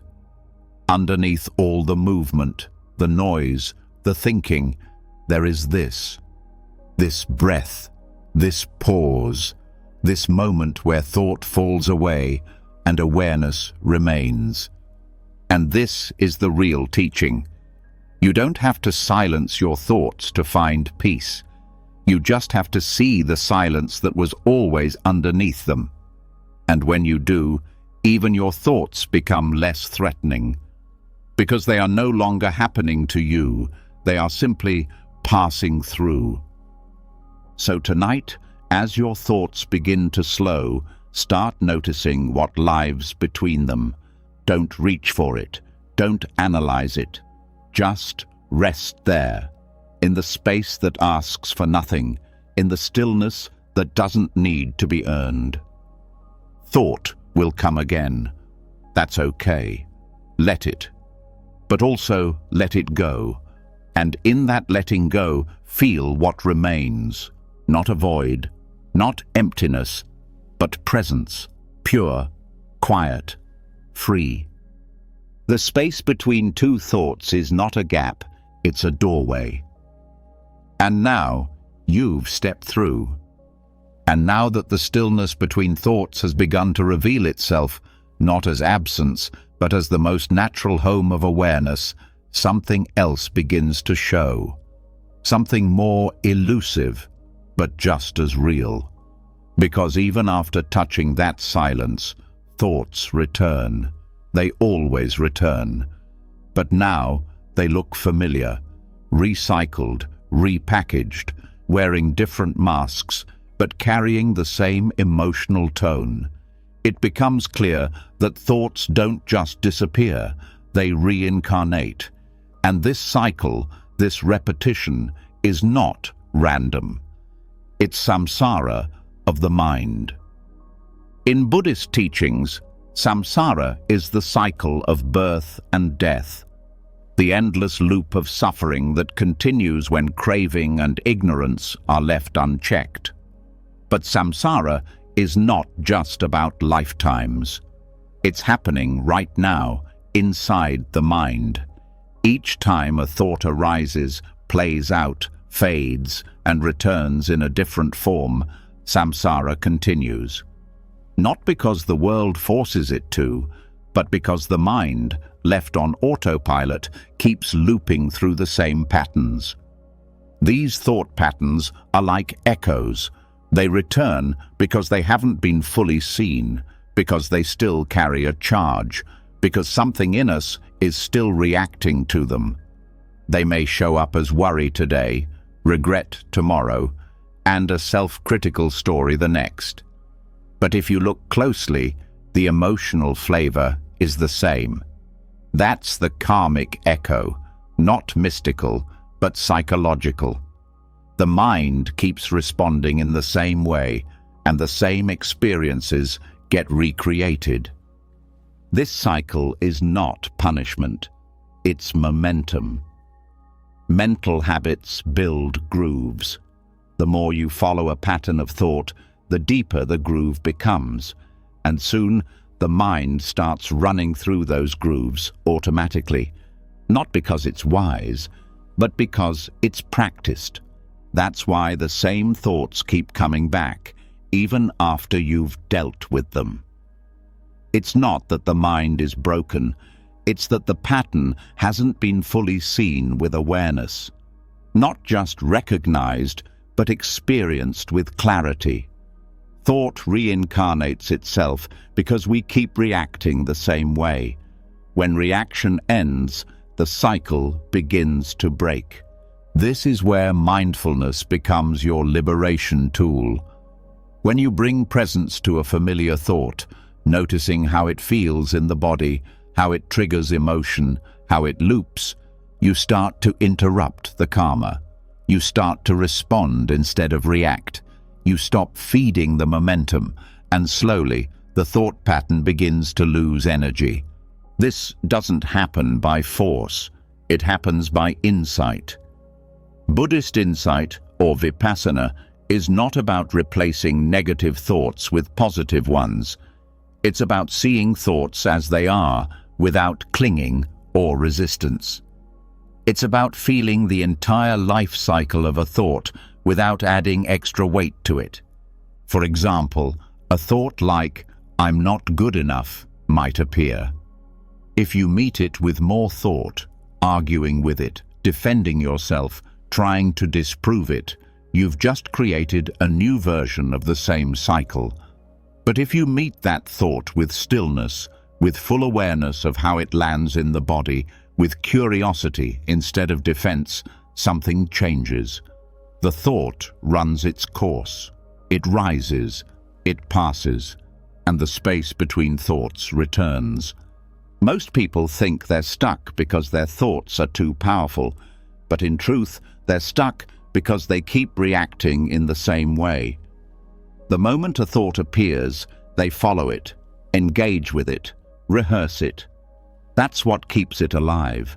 But if you let it pass, really let it pass, without adding fuel, it begins to lose form. This is not suppression. It's transformation. You're not ignoring the thought. You're not pushing it down. You're meeting it without giving it your identity, without calling it mine. That's the key. The more personal the thought feels, the more power it has. But the more you see it as just another mental event, one of thousands, the less control it has over your state of being. Thoughts that reincarnate often carry the same emotional wound, a fear of abandonment, a fear of failure, a craving for approval. That's why they keep returning. Because the original energy hasn't been held with enough compassion to release. It's not enough to silence the mind. The deeper work is to see what's underneath the repetition and meet it with care. Meditative awareness makes this possible. When you sit in silence and allow thoughts to rise and fall without attachment, you begin to recognize the architecture of your own mind. You see the hidden structures, the recurring themes, the emotional fingerprints left on thoughts that seem different but are fundamentally the same. And when that recognition deepens, the spell breaks. Samsara of the mind is fueled by forgetfulness, forgetfulness of the present, forgetfulness of awareness. But the moment you remember, truly remember, that you are not your thoughts, the loop slows. You become less reactive, more grounded, more capable of witnessing a thought without becoming it. This kind of freedom doesn't look dramatic. It's quiet. It's felt in the pause where you used to spiral. It's felt in the space where you now choose breath instead of narrative. It's felt in the gentle smile that comes when an old thought returns and you realize it no longer holds power. Thoughts will still arise. That's the nature of the mind. But they no longer stick. They no longer reincarnate as anxiety, shame, or panic. They appear and then they dissolve. Because you're not feeding them. You're not building new identities out of old fears. You're not using the mind to solve what only presence can soften. There's a teaching in Buddhism that says, what you cling to, you become. And this includes thoughts. When you cling to certain thoughts, whether they're self-critical or self-important, you shape your inner world around them. But when you release the grip, what remains is something much lighter, something more true. The awareness that sees all thought, but is bound by none. And this awareness doesn't need to fix anything. It just needs to see clearly, over and over. Each time a thought pattern rises, there is a choice. Repeat the cycle or recognize it. And with each recognition, samsara begins to unwind. Not because you fought it, but because you stopped believing it was all there was.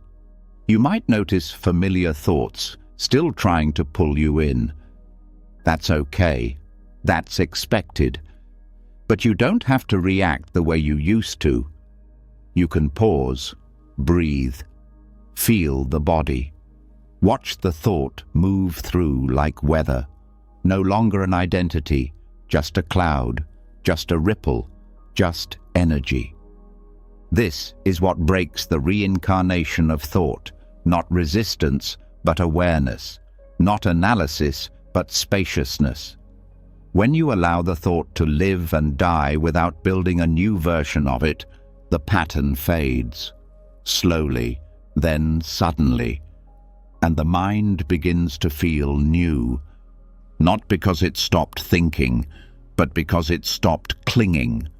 Tonight, let the thoughts come without attachment. Let the mind reveal its old shapes. And instead of reacting, just notice, just stay, just breathe. This is the undoing of samsara, not with effort, but with presence. Not by fighting the pattern, but by seeing that you were never the pattern to begin with. And now the cycle starts to end. Thought rises, thought fades. You remain free. And now that the reincarnating loops of thought have been brought into the light, not with judgment, but with clarity, it becomes easier to feel something else beneath them, something less mental, more physical. As the mind begins to let go of its grip, what's been quietly held in the body starts to show itself, not as new thoughts, but as sensations, tightness in the jaw, pressure behind the eyes, a subtle clenching in the belly. This is the moment to understand that the mind never suffers alone. Every mental storm has a physical echo, and that echo, unless felt, becomes its own source of tension. There is a bridge between the mind and body that few people ever cross. They think of thoughts as one thing and the body as another, but Buddhist practice says otherwise. It shows that mental overactivity and physical contraction move together like two ends of a single rope. When one tightens, so does the other. When one releases, the other softens too. And that's why understanding this connection isn't just useful, it's essential. Because the loops that the mind runs often survive because the body stays clenched. And when the body is ignored, the thoughts don't fade. They fester. Overthinking rarely happens in a relaxed body. It happens when the shoulders creep up without being noticed, when the breath shortens, when the hands fidget, when the legs feel restless. These are not just side effects, they are signals. The body is trying to say, there's too much holding, too much effort. But most people don't listen. They stay in their heads, trying to think their way out of thinking, and the loop continues. Buddhism invites something radically different, awareness of the whole system. It invites presence, not just in the breath or the mind, but in the muscles, the bones, the heartbeat. It teaches that if you want to untangle obsessive thoughts, you need to look at what the body is holding on to. Because sometimes it's not the thought that keeps returning. It's the tension the thought left behind. Physical tension often becomes the new baseline. People live with tight jaws, locked hips, frozen shoulders, and don't even notice. But these areas become storage units for unresolved mental pressure. Every time a thought arises that feels threatening, something uncertain, unfinished, unwanted, the body reacts. It prepares, it braces, and over time, it forgets how to let go. The Buddha often spoke about sati, mindfulness, not just as awareness of thought, but awareness of body. Because without including the body, the practice stays incomplete. And in this teaching, embodiment becomes the medicine. It becomes the access point to healing spirals that thought alone can't reach. You begin by scanning the body gently, not as an exercise, but as a listening. You feel into the chest, the neck, the stomach. You don't try to change anything. You don't force relaxation. You simply notice what's already there. And what's already there is often a map of your stress, a quiet outline of where the mind has been working over time. When this awareness deepens, you start to see patterns. Certain thoughts always bring a clenched jaw. Certain memories tighten the shoulders. Certain worries contract the gut. And instead of trying to change the thoughts, you begin working with the sensation. You soften the jaw.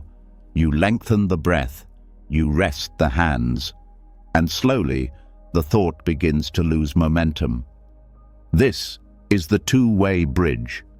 The mind affects the body. The body affects the mind. And if one side can't let go, the other can't either. This is why relaxation isn't a luxury. It's a requirement. Not just physical rest, but deep, intentional release of tension that the body has been carrying for too long. Even subtle changes can shift everything, letting the shoulders drop while exhaling slowly, releasing the belly instead of holding it tight, feeling the weight of the legs fully supported by the floor. These moments don't seem like much, but they interrupt the loop.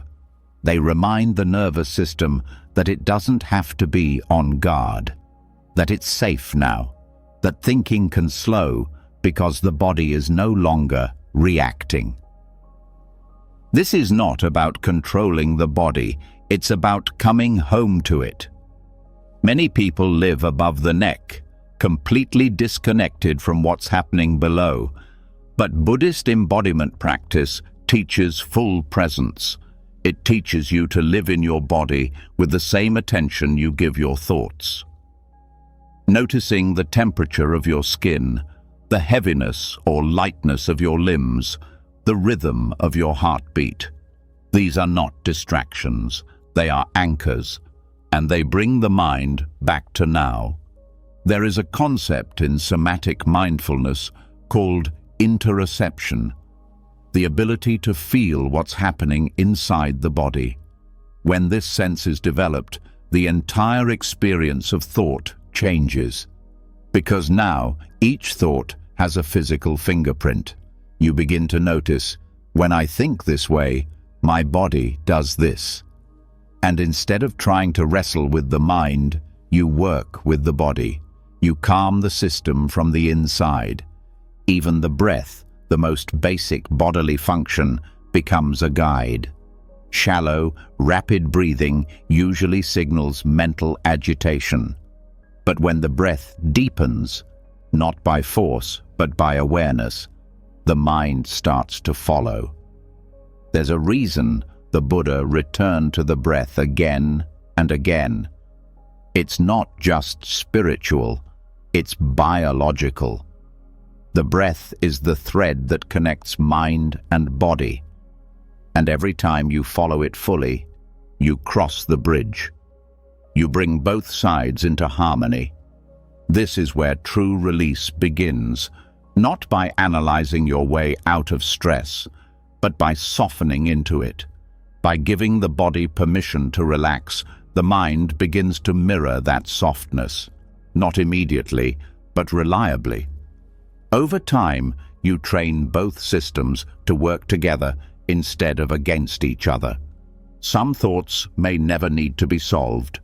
They only need to be felt in the body and allowed to pass. And this can only happen when the body is included in the practice. Otherwise, awareness stays too thin, too narrow, and the spiral continues. You might notice during this exploration that certain areas of the body feel numb, or heavy, or overactive. That's okay. That's the map reawakening. Let it speak. Let it unfold without trying to fix it. Awareness alone begins to change the way energy moves. The more space you give the body to be felt, the more room the mind has to let go. Even emotions, often seen as mental experiences, live in the body. Sadness has a texture, anger has a heat, fear has a contraction. And when you meet these not as problems, but as patterns of sensation, they start to dissolve. they stop feeding thought. And thought, no longer fueled by emotion, begins to quiet on its own. This is why embodiment is not separate from mindfulness. It is mindfulness. It is what grounds your awareness in reality instead of imagination. It is what turns meditation from a thinking exercise into a full-body experience of presence. Tonight, as you breathe, let your attention widen. Feel into the neck, the back, the stomach. Let yourself notice where tension lives, not to fix it, just to know it, just to say, I see you. And in that seeing, something softens, something lets go. You don't have to do anything dramatic. Just let awareness reach the parts of you that thinking left behind. Let the body speak in its own language. Let the breath move where tightness has been hiding. Let the nervous system reset without being forced, because every time you release tension, you interrupt the mental loop. Every time you come back to sensation, you come back to now. And in that now, thought loses its urgency. It becomes quieter, softer, less demanding. The mind and body are not separate. They're a single experience, moving together. And when one heals, the other follows. So tonight, as you rest, let them walk across the bridge toward each other. Let the breath be the path. Let presence be the meeting point. Let tension unravel not as a task, but as a gift. And in that gift, you return to wholeness. You return to peace. You return to yourself. And now that the tension stored in the body has started to melt under the warmth of full attention, now that the bridge between thought and sensation has begun to open, a different kind of awareness starts to surface. It isn't located in the body, it isn't made of emotion, it's made of language. The quiet but constant voice that explains, comments, and evaluates everything, the inner narrator. It's always there, even when the body is still, and it doesn't speak with breath or heartbeat, it speaks with identity. This voice is often mistaken for truth. It says, "This is who I am," and we believe it. It says, "This is what's happening," and we don't question it. It narrates every moment like a movie, casting you as the main character in a personal story that must always be explained, justified, controlled. And though this voice sounds like intelligence, it is not awareness. It is habit. It is the conditioned self giving running commentary on every thought, feeling, and experience, not to bring clarity, but to maintain its illusion of control. This narrator was not born with you. It was built over years, out of memories, labels, fears, and social expectations. Its job is not to observe life, but to script it. It keeps the ego alive by keeping a story running. Even when silence is present, it wants to fill it. Even when there is nothing to solve, it starts solving anyway. That's why it doesn't stop. Because stopping would mean facing what exists beyond the story.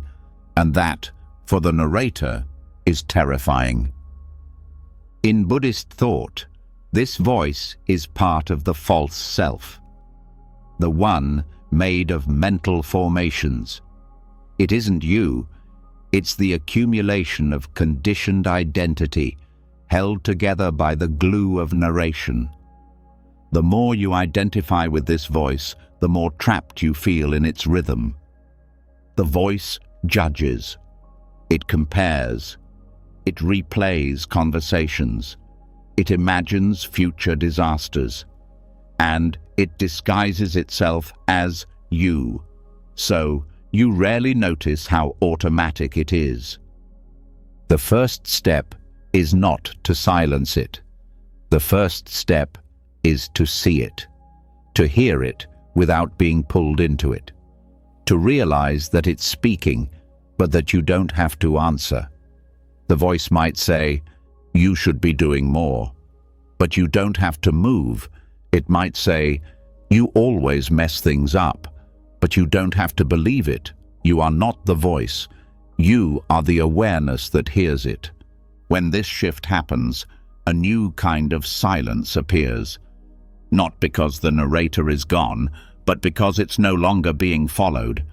The voice becomes background noise, and the foreground becomes quiet, spacious, free. This doesn't mean the narrator won't fight back. It will. It's built to survive. It will get louder before it gets quieter. It will insist that its stories are urgent, that without it, everything will fall apart. But if you stay still, if you just keep listening without reacting, the power begins to fade. You might hear it say, "This silence is uncomfortable. Do something." You might hear it say, "You're wasting time." You might hear it scramble to name what you're feeling. That's how it stays alive, by defining everything. But not everything needs a label. Not every feeling needs a story. Some things are meant to be felt, not narrated. This is where meditation becomes medicine, not because it stops thoughts, but because it shows you how much of the inner voice is repetition. It says the same things, over and over, with different words maybe, but the same message. You're not safe. You're not enough. You need to fix this. But those messages are just echoes. They're not updates from reality. They're recycled lines from an old script. And once you see the script, you stop acting in it. There is a freedom that comes not from changing the inner voice, but from realizing you don't have to listen. You can hear it without feeding it, without answering it, without turning it into action. And the more you do that, the more space you create inside. Space that doesn't need to be explained. Space that just is. Buddhist teachings refer to this as returning to your original mind. The mind before thought, before story, before narrator. It's not blank. It's clear. It sees without describing. It knows without defining. It experiences without needing to explain. That mind is always here, underneath the voice, waiting to be remembered. This practice is not passive. It's fierce in its gentleness, because to stop following the inner narrator means to stop performing for it, to stop living a life that needs constant explanation, to let go of the identity that was built out of commentary and fall back into the simple truth of being. This means letting go of the need to justify your feelings, to narrate your healing, to prove your worth with inner monologue. It means learning how to sit in the moment without narrating it back to yourself in real time. And when the voice speaks, it means smiling at it, not as an enemy, but as an old habit that no longer needs to run your life.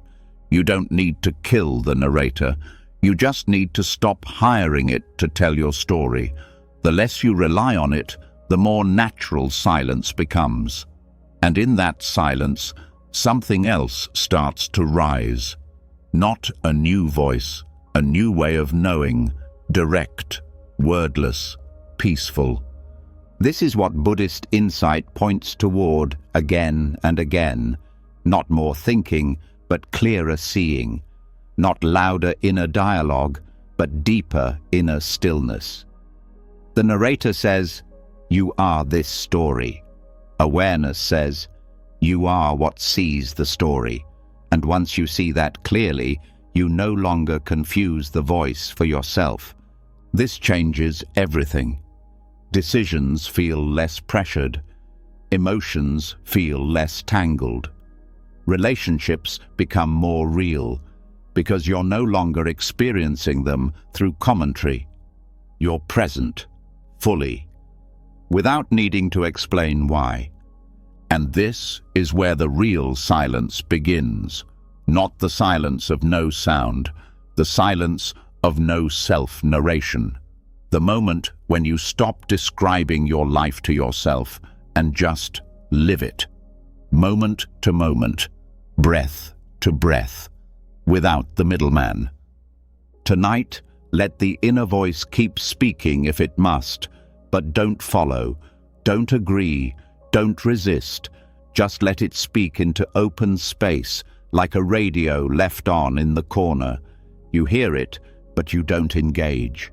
And slowly, it becomes background, then quieter, then irrelevant. You are not that voice. You never were. You are the space it echoes in. You are the awareness that remains long after it fades.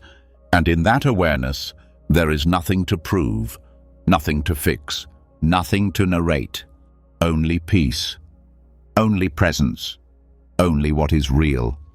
And now that the inner narrator has been gently exposed for what it is, not a truth-teller, but a habit of identity trying to hold on to itself, you might begin to notice just how deeply that voice had woven itself into your everyday moments. The constant background commentary may quiet, but the habit of grasping for something to think about still lingers. Even without the judgment, the mind can still reach, still loop, still spin in silence. This is where one of the oldest and simplest teachings in Buddhism becomes not just helpful, but essential. The breath. Not as a trick, not as a relaxation technique, as an antidote to looping thought. A thread back to presence when the mind forgets how to stop chasing itself. It's easy to dismiss the breath, to assume it's just a tool for beginners, something soft and surface level. But in Buddhist practice, the breath is sacred. It's not just air. It's awareness in motion. It's the one process in the body that is both automatic and voluntary, always happening, yet always available to be observed. That makes it the perfect anchor for a mind that's addicted to movement. A looped mind chases. A grounded breath interrupts that chase. Thought loops feed on tension, on unresolved emotion, on identification, and most of all, on inattention. The mind slips into automatic mode and starts chewing on the same story over and over, not because it loves that story, but because it has nowhere else to go. There's no ground beneath it, but the breath is ground. It is here. It cannot exist in the past or future. It happens now. And by returning to it, the mind is given something it desperately needs: contact with the present. This isn't about controlling the breath. That only tightens the loop.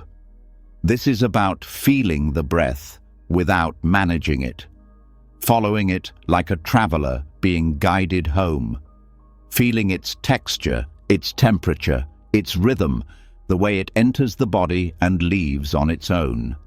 You begin to notice that you're not breathing the breath, it's breathing you, and that shift changes everything. A thought loop is like a record stuck in a groove. It plays the same note until something gently nudges the needle. That nudge doesn't have to be dramatic. It just has to be real. The breath is that nudge. Not by overpowering the mind, but by outlasting it, by offering something simpler, something true. There is something deeply soothing about the breath when it's truly felt, not noticed for a second and then abandoned, but felt in every part of the inhale and every part of the exhale, because within each cycle is a complete meditation. The breath rises, the breath falls. It is born, it dies, it begins again. This is the mirror of life itself, and when the mind tunes into that pattern, it starts to match the rhythm. Thought becomes less urgent, less repetitive, less sharp. This is not a distraction, it's not an escape. It's a return. A soft remembering of what presence feels like without needing thought to define it. And when the mind starts spinning again, you don't need to resist. You don't need to analyze. You just come back to the breath, again and again and again. Buddhist masters have long said that if you can stay with a single breath, just one breath, from beginning to end, without interruption, you will touch reality as it truly is. That may sound simple, but it's radical, because most minds have never fully followed a breath in their entire lives. They've noticed it, measured it, maybe tried to deepen it, but they haven't merged with it, haven't dissolved into it, haven't let the breath be the teacher. And that's exactly what it is, a teacher. The breath doesn't try to fix your thoughts. It doesn't argue with them. It just keeps going, calm, steady, present. No matter what the mind says, the breath keeps breathing. No matter how loud the loop becomes, the breath moves silently beneath it. And when awareness joins that breath, the loop no longer has the same grip. It's not that thought stops. It's that it becomes transparent. It loses weight. You see it rise. You see it fall, just like the breath. And that mirroring teaches the mind that it doesn't have to hold on, that it doesn't have to figure everything out, that it can let go, just like the breath does. Every exhale is a small release. Not metaphorically, physically. When the body exhales, the nervous system shifts. The heart slows. The tension drops. It's an invitation the mind rarely accepts because it's too busy. But when it does, something changes. The loop doesn't end with a bang. It fades. It dissolves into the silence that was always there. Following the breath doesn't mean closing your eyes and disappearing. It means opening your awareness and arriving. Noticing how each inhale fills you. Noticing how each exhale empties you. And resting in that cycle, not as a practice, but as a homecoming, as a reunion with the part of you that doesn't need to think in order to be whole. The breath also teaches impermanence. You can't hold it. You can't keep it. You can't store it up. It comes and it goes. And that truth, when felt directly, starts to unwind the illusion that any thought can give lasting safety. Thought pretends to offer security. Breath teaches that real security comes from accepting flow, from being okay with not holding on. This doesn't require perfection. You'll drift, you'll forget. That's not failure, that's part of the rhythm. The moment you notice you've drifted and gently return to the breath, you are practicing liberation. Every return is a small act of freedom. Every return breaks the illusion that thought is all there is.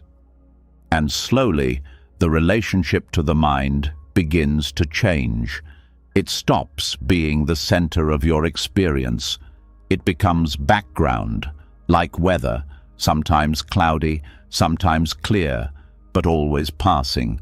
Meanwhile, the breath stays steady, like the earth beneath your feet, like the tide that never forgets to rise and fall. When the mind loops, it's trying to protect you. But protection, rooted in fear, becomes a prison. The breath shows you another way. It protects by grounding, by steadying, by reminding you that this moment is safe enough to stop running, safe enough to feel, safe enough to rest. Let this be your practice, not to think less, but to follow more. Follow the breath, not to escape the mind, but to remember what's real, what's alive, what doesn't need a story to exist. Let the breath be your doorway back, not to some ideal version of peace, but to the peace that's already here. Tonight, follow it, not in your head, in your body. Follow it like a thread that pulls you back into yourself. Let the thoughts loop if they must, but let your awareness return to the breath. Again, and again, and again, until the loops lose their energy, until the silence feels fuller than the stories, until presence is no longer a concept, but a place. And once you're there, stay, breathe, be. And now that the breath has opened a doorway back to stillness, not by force, but by rhythm, you begin to feel a deeper truth rising beneath the surface. Even as the thoughts quiet down and the mind begins to slow, there's still something inside that reaches. It reaches not for a thought, not for an escape, but for an answer, a conclusion, a guarantee, a solid ground to stand on. This reaching isn't noise. It's not loud like overthinking. It's quieter, but just as persistent. It's the craving to know, and not just to know facts, but to know outcomes, reasons, meanings, futures. This is the root that often hides behind the spiral of thought, the fear of uncertainty. In Buddhism, this craving for certainty is seen clearly. It's a form of attachment, not to things, but to knowing. And what most people don't realize is that the desire to understand everything is often what keeps the mind spinning. Not because understanding is wrong, but because the attachment to understanding turns the mind into a prisoner of its own questions. The world trains people to believe that knowing is safety, that if you just know enough, plan enough, learn enough, think enough, you can prevent suffering. But reality doesn't work that way. Things still fall apart. People still leave. Feelings still shift. Life still moves in unexpected ways. And when the mind refuses to accept this, it begins to overthink, not to process, but to protect. This need to know becomes its own burden. You start replaying conversations not because you enjoy them, but because you're trying to decode them. You analyze future scenarios not because you can change them, but because uncertainty feels unbearable. The loop isn't fueled by thought itself, it's fueled by resistance to the unknown. Buddhist wisdom doesn't ask you to reject knowledge. It asks you to release your dependency on it. It teaches that the deepest peace doesn't come from what is known. It comes from the ability to be with what is unknown, to rest in a space where answers haven't yet arrived and may never come, and to not feel threatened by that. The Buddha himself refused to answer certain metaphysical questions, not because he didn't have insight, but because he knew those questions were rooted in the craving for control. And craving, no matter what form it takes, leads to suffering. So instead of offering answers that soothe the surface, he offered a path that dissolves the need for answers altogether. That path begins with presence. Presence is not just awareness of what's happening, it's awareness without needing to name it. It's a tension that doesn't demand clarity. Most people mistake peace for understanding. They think, once I figure this out, I'll be free. But freedom doesn't wait at the end of a solved problem. It's available right now when you stop demanding that the problem be solved. This shift changes everything. You start to see that your questions are not the issue. It's your urgency for answers that keeps you from peace. You don't need to resolve the past. You don't need to predict the future. You need to sit in the space in between, where truth isn't a conclusion, but a presence. There is a kind of courage required to stop trying to know everything. It's the courage to let go of the safety blanket of analysis, to stop pretending that if you just think hard enough, life will become predictable. Buddhism calls this courage wise not knowing, not ignorance, not confusion, but a deep, calm acceptance that life doesn't owe you certainty. And in that acceptance, overthinking begins to fade. Not because you stopped thinking, but because you stopped expecting your thinking to fix what only presence can hold. Thoughts will still arise. Doubts will still whisper, but they no longer carry the same weight. You start to feel the difference between a question that arises naturally and a question born from fear. The first is a doorway to insight. The second is a wall built against discomfort. When you stop feeding the need to know, something beautiful happens.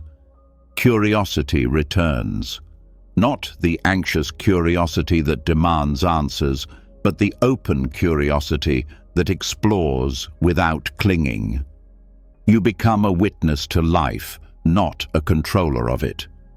And that witnessing allows wisdom to emerge on its own, in its own time.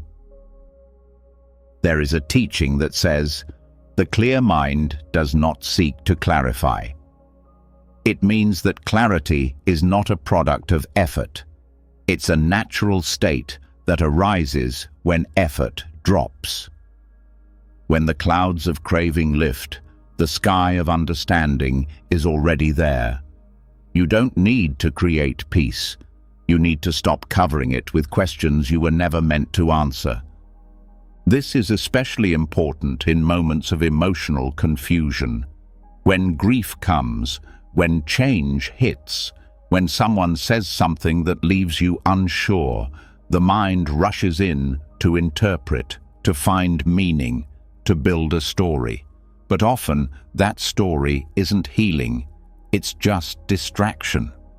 The real healing begins when you can feel the emotion fully without needing to name it. When you can say, I don't know what this means yet, and that's okay. Even in relationships, the cost of certainty shows up.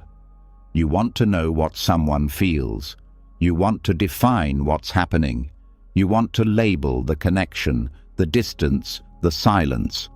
But some things don't fit into words. Some experiences are meant to be lived, not dissected. When you drop the need to define them, you finally get to feel them. Overthinking thrives on the illusion that knowledge is control. But control is just another story. A way the ego tries to protect itself from the rawness of change. When you stop needing control, you stop clinging to thought.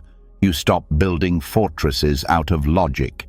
You stop mistaking certainty for safety. And this is the deeper teaching. Peace doesn't come from knowing. It comes from intimacy with the unknown, from staying open when the mind wants to close, from staying soft when the ego wants to harden, from trusting that life will unfold even when your understanding lags behind. This isn't passive. It's powerful. It's what allows you to live fully without needing a script, to love without needing guarantees, to feel without needing proof, to be without needing to become. Tonight, let yourself rest in the unknown. Let yourself not need answers. Let your breath anchor you when questions rise. Let your body hold space when the mind doesn't know what to do. Let silence be enough, not because you gave up, but because you finally stopped searching for what was never missing. Peace is not the result of solving everything. Peace is what's left when the solving stops. When you realize the mind can rest, even in uncertainty. When you remember that being present is enough. That's the gift of letting go of knowing. That's the release of overthinking. That's the beginning of freedom. And now that the need for certainty has been exposed for what it is, not safety, but a habit of control, you may feel a strange quietness start to settle. A sense of space where questions used to live. At first, this space might feel empty, uncomfortable, but underneath it, something more honest begins to surface. A different kind of knowing, one that doesn't chase answers or build stories, one that rests.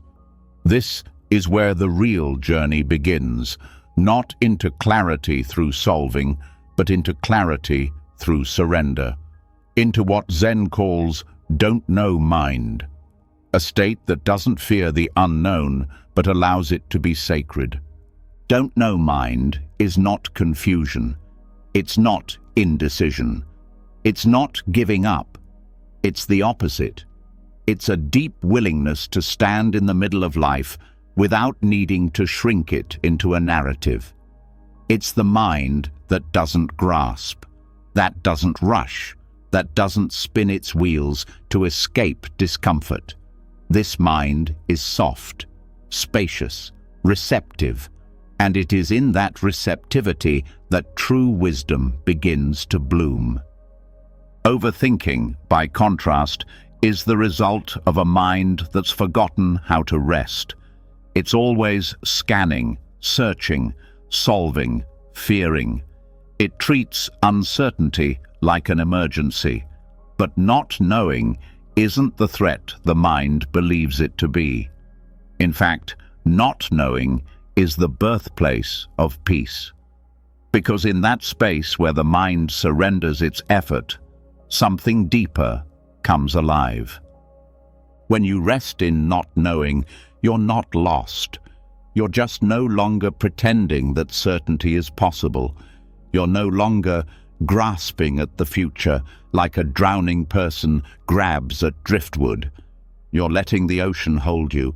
You're floating, not because you figured it out, but because you stopped resisting the water. Zen masters speak of beginner's mind, a mind that sees without assumption. That doesn't pretend to understand everything it meets, that doesn't use past experience as a filter for present truth. This kind of mind can sit with questions. It can sit with silence. It can sit with contradiction. Because it doesn't need to wrap life in a tidy conclusion. And this sitting with the unknown, with the open-ended, with the unresolved, is not passive. It's radical. Because the mind will try everything to avoid it. It will bring up urgency, anxiety, doubt. It will say, you have to decide, or you must know by now, or what if you're wrong? These voices are not evidence of danger. They are evidence of habit, the habit of fearing the unknown. But fear loses its grip the moment you stop treating not knowing as failure. The moment you see that it is not the end of the path, it is the doorway. The place where something more spacious than thought begins to emerge, where insight arises not through effort, but through openness. This openness isn't blank, it's alive. You begin to notice subtleties, the way your body softens when you stop forcing a decision, the way your breath deepens when you stop rehearsing conversations, the way your heart feels clearer when you stop labeling your feelings. These are not signs of indecision. These are signs of wisdom taking root. Don't know mind is not empty of meaning. It is full of potential. Because when you're no longer rushing toward a conclusion, you become available to the fullness of the moment. You hear more, see more, feel more. And from that fullness, clarity emerges naturally, not as something you grabbed, but as something that unfolded on its own. In Buddhist practice, this is called direct seeing. It's what happens when the mind gets out of the way, when concepts fall away, and what's left is raw awareness. That awareness doesn't need to know everything to respond wisely. It doesn't need a map to take the next step. It simply moves with what is, responds to what's true now. That's enough. This is where the deepest trust is born. Not trust in the future, not trust in a plan, trust in awareness itself, trust in your capacity to be with what's real, even when it doesn't offer closure. That kind of trust dissolves overthinking, not because all questions are answered, but because the urgency to answer them fades. You begin to see that rest doesn't come after everything is figured out. Rest comes when you stop demanding that everything makes sense. When you let life be unclear and still show up with your whole heart. When you stop living as a detective and start living as a witness. And in that witnessing, wisdom unfolds. It speaks not through the mind's logic, but through presence, through intuition, through subtle shifts that can only be felt when you're not rushing past them. This doesn't mean you stop learning, or that you stop reflecting. It means you stop mistaking analysis for peace. You stop mistaking mental effort for clarity. You stop mistaking control for safety. The truth is, the most important things in life can't be fully known in advance. Love, loss, change, meaning. These things must be lived into, felt, allowed. They're not puzzles to solve, they're mysteries to experience. Don't know. Mind allows you to live them more fully because it frees you from the pressure of getting it right, of being certain, of knowing in advance what you can only know by being present. This presence, when it becomes your center, gives you a kind of quiet strength. You no longer need to prove yourself to yourself. You no longer need to outthink your own fear. You simply stay. Stay with the breath. Stay with the uncertainty. Stay with the moment that doesn't have a label yet. And in that staying, you start to feel truly free. Because freedom doesn't come from having all the answers. It comes from letting go of the need for answers. It comes from trusting that awareness is enough, that you are enough, that the unknown is not a gap to be filled, but a space to be lived. Tonight, let yourself rest in that space. Let yourself not know. Let your breath lead you deeper into the part of you that doesn't need to explain, that doesn't need to decide, that doesn't need to understand right now. Just presence, just awareness, just being. And in that being, clarity will come, not as something you chase, but as something that arrives when the chasing stops. Not knowing is not the end. It is the beginning. It is the space where truth can finally breathe, where peace doesn't hide behind answers. It waits in the silence that asks for nothing, and trusts everything. And now that resting in the unknown has been revealed not as a weakness, but as wisdom, now that the compulsive urge to resolve everything has been softened into presence, a deeper question starts to rise. If peace can come from letting go, why does the mind still pull toward old habits? Even with awareness, why do the same reactions return? Why does the same worry, the same fear, the same pattern come back even after it's been seen? The answer is not punishment. It's not failure. It's the natural unfolding of something subtle and powerful, karma of the mind.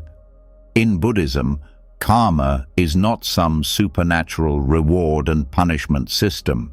It's not fate. It's not destiny.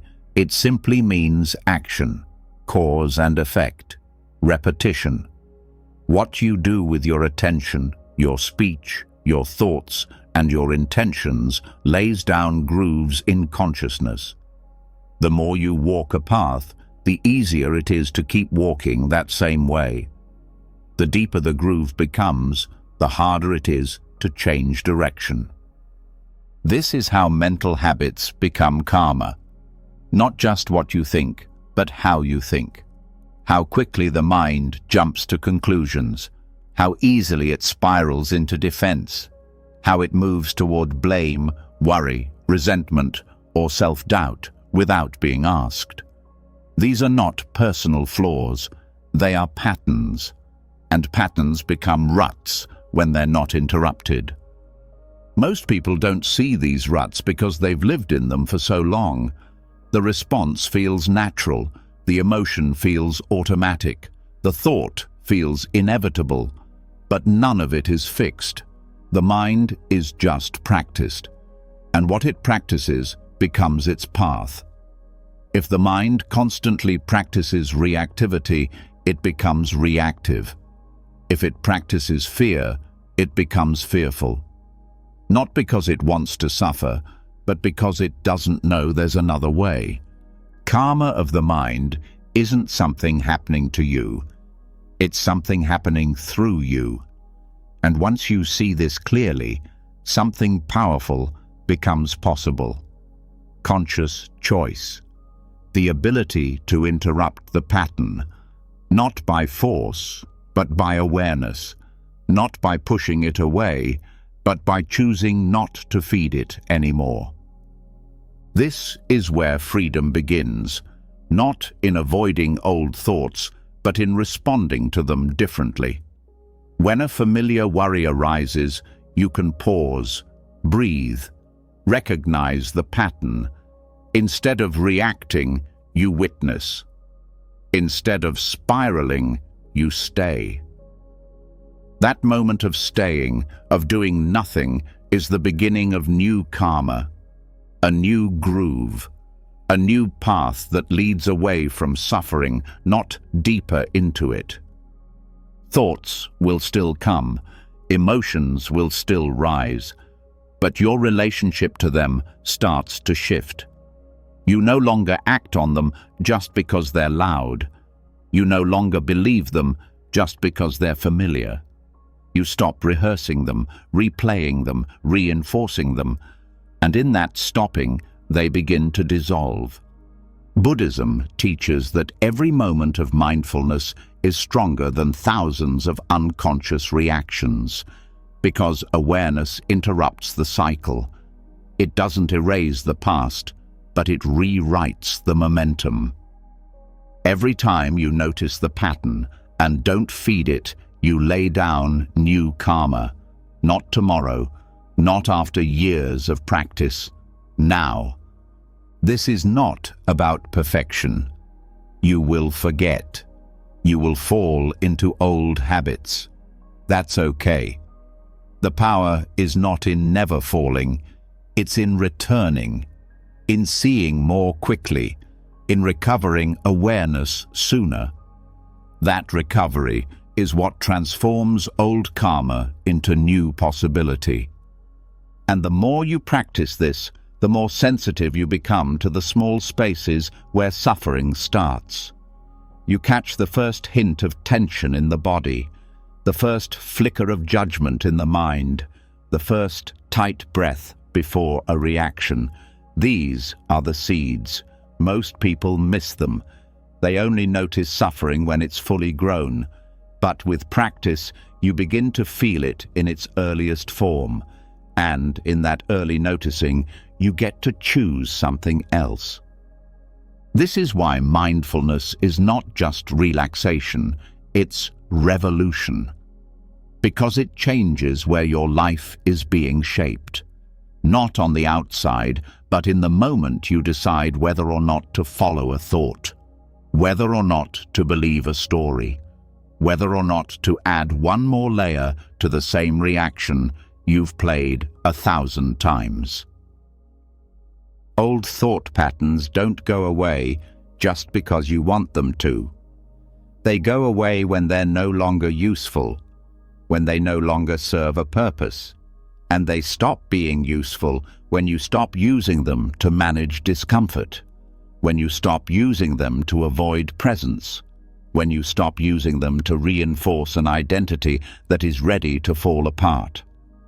And yes, it may feel like you're walking uphill at first, because the grooves are deep. The mind will slide back into them out of habit. But you're not failing, you're reconditioning. And that takes patience, compassion, and most of all, consistency. The key is not to fight the thoughts, it's to stop fueling them. Every time you bring attention back to the breath instead of the story, you're breaking the karmic chain. Every time you feel the emotion without reacting, you're rewriting the script. Every time you let silence answer where words once defended, you're stepping out of the old loop and into something freer. Even the smallest shift matters. Because karma builds moment by moment, and liberation does too. It doesn't come in one dramatic breakthrough. It comes in the thousands of tiny moments where you say no to suffering and yes to awareness. Where you say no to the conditioned mind and yes to presence. This is how healing happens, not all at once, but through repetition. The same way pain became automatic, peace can become natural. The same way the mind once raced, it can learn to rest. The same way patterns once ruled, presence can return. And the most beautiful part is this.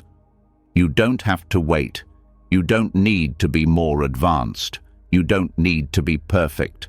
You just need to pause, to notice, to choose, again and again, until choosing presence becomes your new habit, until awareness becomes your new momentum, until the karma of your mind reflects your freedom, not your past. So tonight, notice the thoughts that return, the stories that replay. Don't resist them. Don't chase them. Just watch. Feel their shape. Feel their pull. And let them pass. You don't have to fix them. You just have to stop following them. And in that stopping, you create a new path. One thought at a time, one breath at a time, one moment at a time. This is not mystical. It is practical. It is possible. And it is already happening.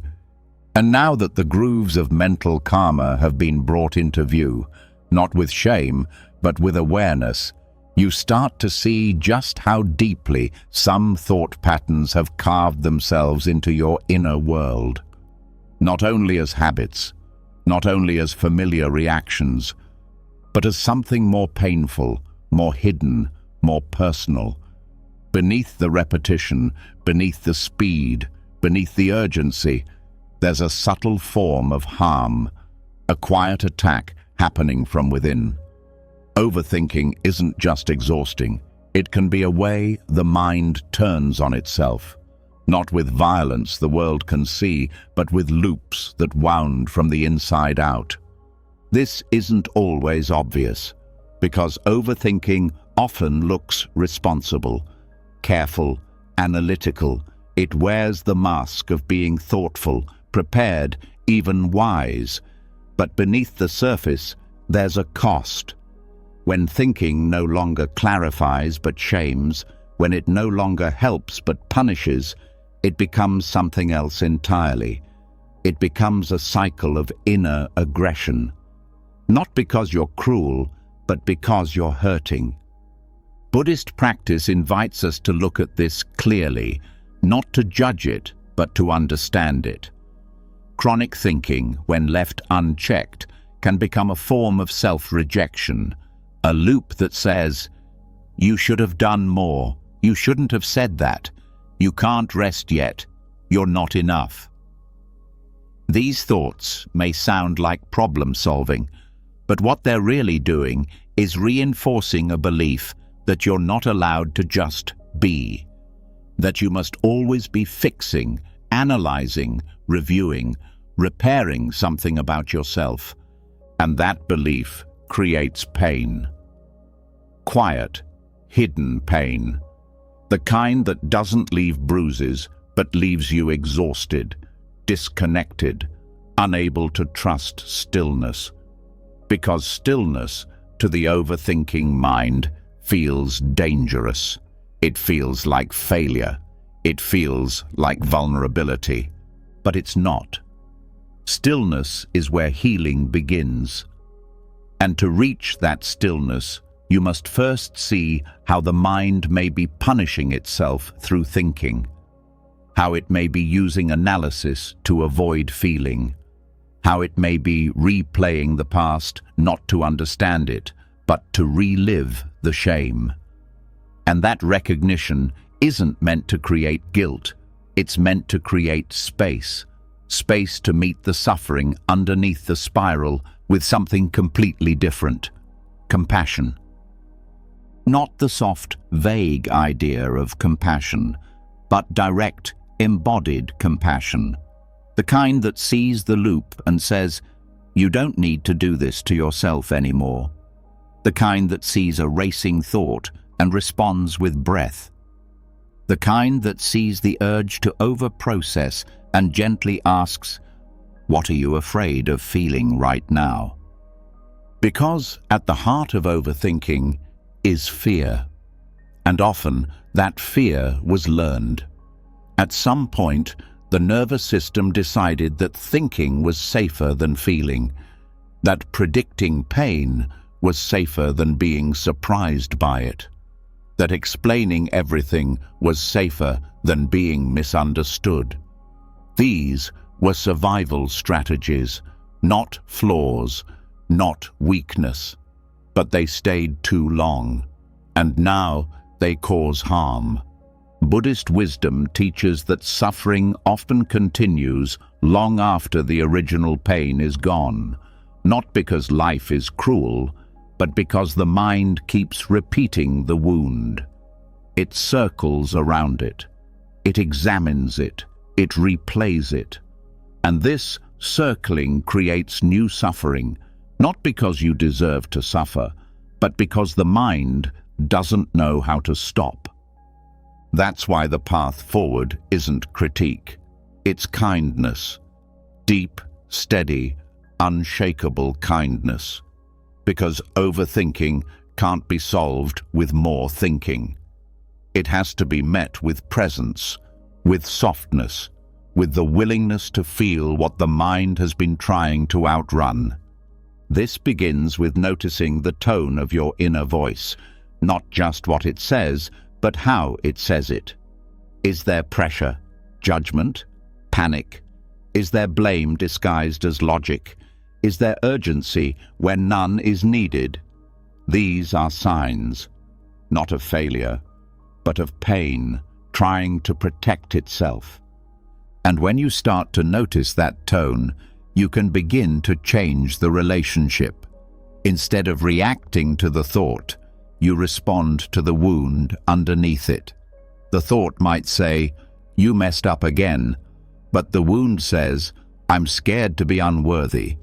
The thought might say, you need to figure this out. But the wound says, I'm afraid of being left behind. The thought might say, you can't relax. But the wound says, I don't feel safe enough to stop. This is where healing happens, when you stop believing the thought and start listening to the pain behind it.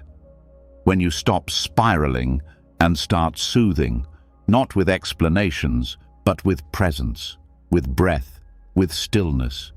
And in that stillness, the body begins to soften.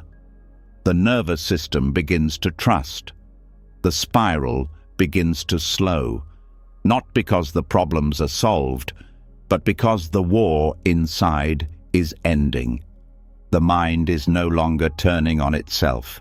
It's being held, seen, respected. Overthinking often tries to fix what can only be healed, and healing doesn't come from analysis. It comes from love, from attention, from the willingness to feel instead of flee, to soften instead of solve, to rest instead of repeat. This doesn't mean you'll never overthink again. The grooves are deep, the habit is strong. But now there's another option.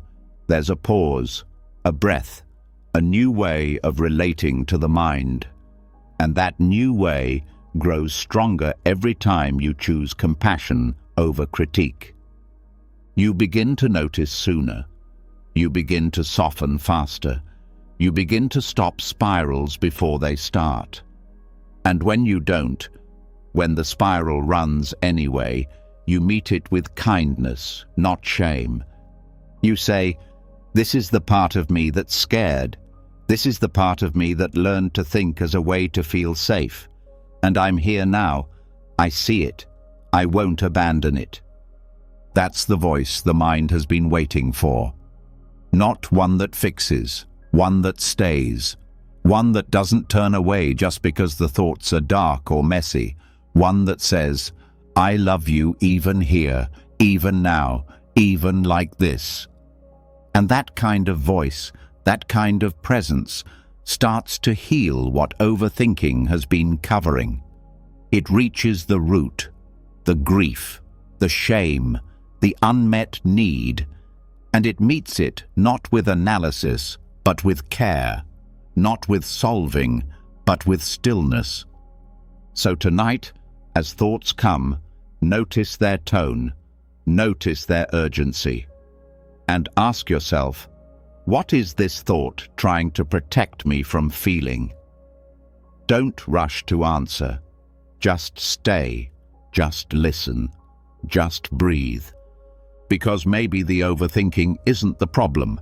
Maybe it's the signal, the flare the wounded mind sends out when it doesn't feel safe.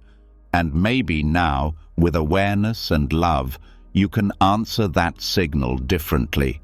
Not with more thinking, but with peace. You are not your thoughts. You are not your spirals. You are the presence that sees it all, and the compassion that holds it all. That's what breaks the cycle. That's what ends the self-harm.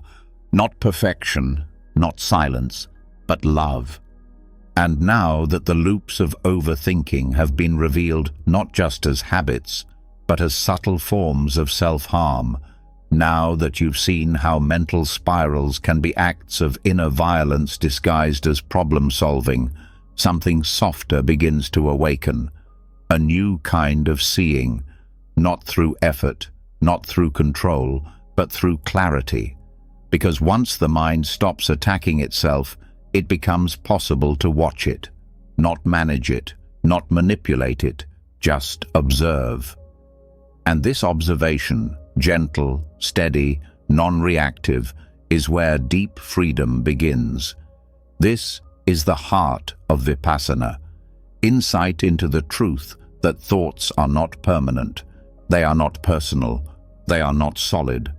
They are like clouds, forming, shifting, dissolving, never staying, never sticking, unless you try to hold them.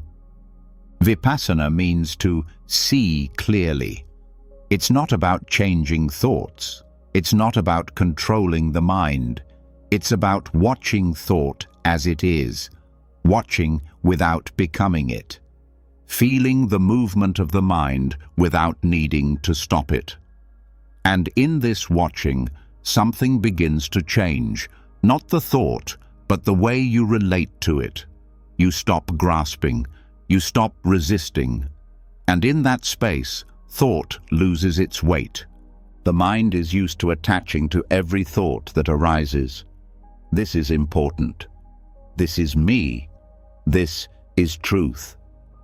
But when Vipassana is practiced, those thoughts are seen differently, not as facts, but as weather, as momentary appearances, as shapes passing through the sky of awareness. Some are bright, some are dark, some stay longer, but none of them last. None of them define you. None of them are who you are. This insight doesn't come from philosophy. It comes from practice, from sitting in stillness and letting the thoughts rise without pulling you in, from noticing the stories without joining the narrative, from watching a storm form in the mind and letting it pass without building a shelter. You feel the tension come. You feel the thoughts swirl, and you just stay, with breath, with body, with presence. Over time, this changes the way the mind operates. It stops expecting permanence. It stops demanding resolution. It learns to let go in real time, not because it's trying to escape discomfort, but because it no longer believes discomfort will last forever. Even pain, when seen clearly, begins to shift, because the suffering isn't in the pain, it's in the belief that the pain is permanent. Vipassana teaches you to sit inside the wave, not run from it. To feel the rise, the peak, the fall, without commentary, without labels, just sensation, just thought, just awareness. This seeing is not passive, it's active in its stillness. You're not checking out, you're checking in so deeply that you stop reacting. You stop chasing, you stop trying to fix what was never broken. Because thought isn't a problem. Identification is. When the mind believes every thought, it suffers. When the mind observes every thought, it becomes free. This is what Vipassana reveals again and again. The thoughts are not the issue. It's the attachment to them, the fear of them, the resistance to them, the belief that they are permanent or personal. But thought is not solid. You can feel this in meditation. A thought appears, you watch it. It stays for a few seconds, maybe a minute. Then it fades. Another comes. It too fades. This happens 1,000 times, and you start to see the truth. Nothing in the mind stays. Nothing needs to be held. Nothing needs to be answered. Even thoughts that return again and again are not the same. They are recreations, variations, ghosts of the original, and when you watch them without grasping, they start to lose their grip. They start to dissolve. Vipassana is not about pushing thought away. It's about letting thought be itself. Just like a cloud, you don't push a cloud, you don't grab it, you just watch it pass, and that's the practice. Thought arises. You see it, you breathe, you stay. Thought passes, and you are still here. This kind of seeing builds confidence, not in your intellect, but in your awareness. You start to trust that presence can hold anything, that no thought is too much, that no wave is too big, because you felt them rise and fall, over and over, and you're still here. This builds equanimity, a balanced mind, a mind that doesn't panic every time something uncomfortable arises. A mind that doesn't jump into every story. A mind that can sit in stillness while storms come and go, because it knows the sky is untouched. This also brings compassion, because when you see your own thoughts clearly, you stop judging others for theirs. You stop needing people to agree with you. You stop reacting to every word, every opinion, every behavior, because you know it's all weather, it's all movement, it's all passing through. And in this way, seeing clearly doesn't just heal your inner world, it changes how you live in the outer one. You listen more, react less, love deeper, judge softer, because you're no longer trapped in your own mind. You're no longer at war with thought. You're no longer trying to control the sky. You've remembered how to watch. This watching becomes your refuge. Whenever the mind gets loud, you return to awareness. Whenever a storm starts building, you anchor in breath. You open your senses. You let the cloud pass, and it always does. Not because you made it go, but because that's what clouds do. That's what thoughts do. They come, they go. The suffering only stays if you hold on. And when you stop holding on, something remarkable happens. Peace appears, not as an idea, as an experience. A quiet, spacious presence that isn't disturbed by anything the mind creates. It's always been there, hidden behind the clouds. Vipassana just shows you how to see it. Tonight, let that seeing begin. Let thoughts arise. Let them move. Let them fade. Stay with your breath. Stay with your body. Stay with the watcher. Don't chase. Don't fix. Just see. Because what you see clearly, you no longer fear. And what you no longer fear, you no longer fight. And what you no longer fight sets you free. Thoughts are not the problem. Believing them is. Grasping them is. Fearing them is. But when you let them float, when you let them pass, when you remember that they are clouds, not you, then you remember who you are, not the storm, not the weather, but the sky. And now that the mind has begun to release its grip on the clouds it once clung to, now that thoughts are seen not as commands but as passing weather, something even deeper starts to reveal itself. Beneath the movement, beneath the rising and falling of inner storms, beneath the silence between them, there lies a question that most never think to ask. If thoughts are just passing events, why do they still cause so much pain? Why do they still shape reality so powerfully? The answer is not in the thoughts themselves, but in what the mind does with them. It's not the thought that causes suffering, it's the belief, it's the identification. It's the moment when the mind says, "This is true," and stops looking any further. In Buddhist teaching, this moment is called fabrication. The mind doesn't just record reality, it builds it, it shapes it. It interprets and filters and rearranges based on its own habits and conditioning. What appears in your experience is not raw truth. It is a constructed view. It is perception shaped by memory, emotion, expectation, fear, and bias. And when the mind forgets this, suffering begins.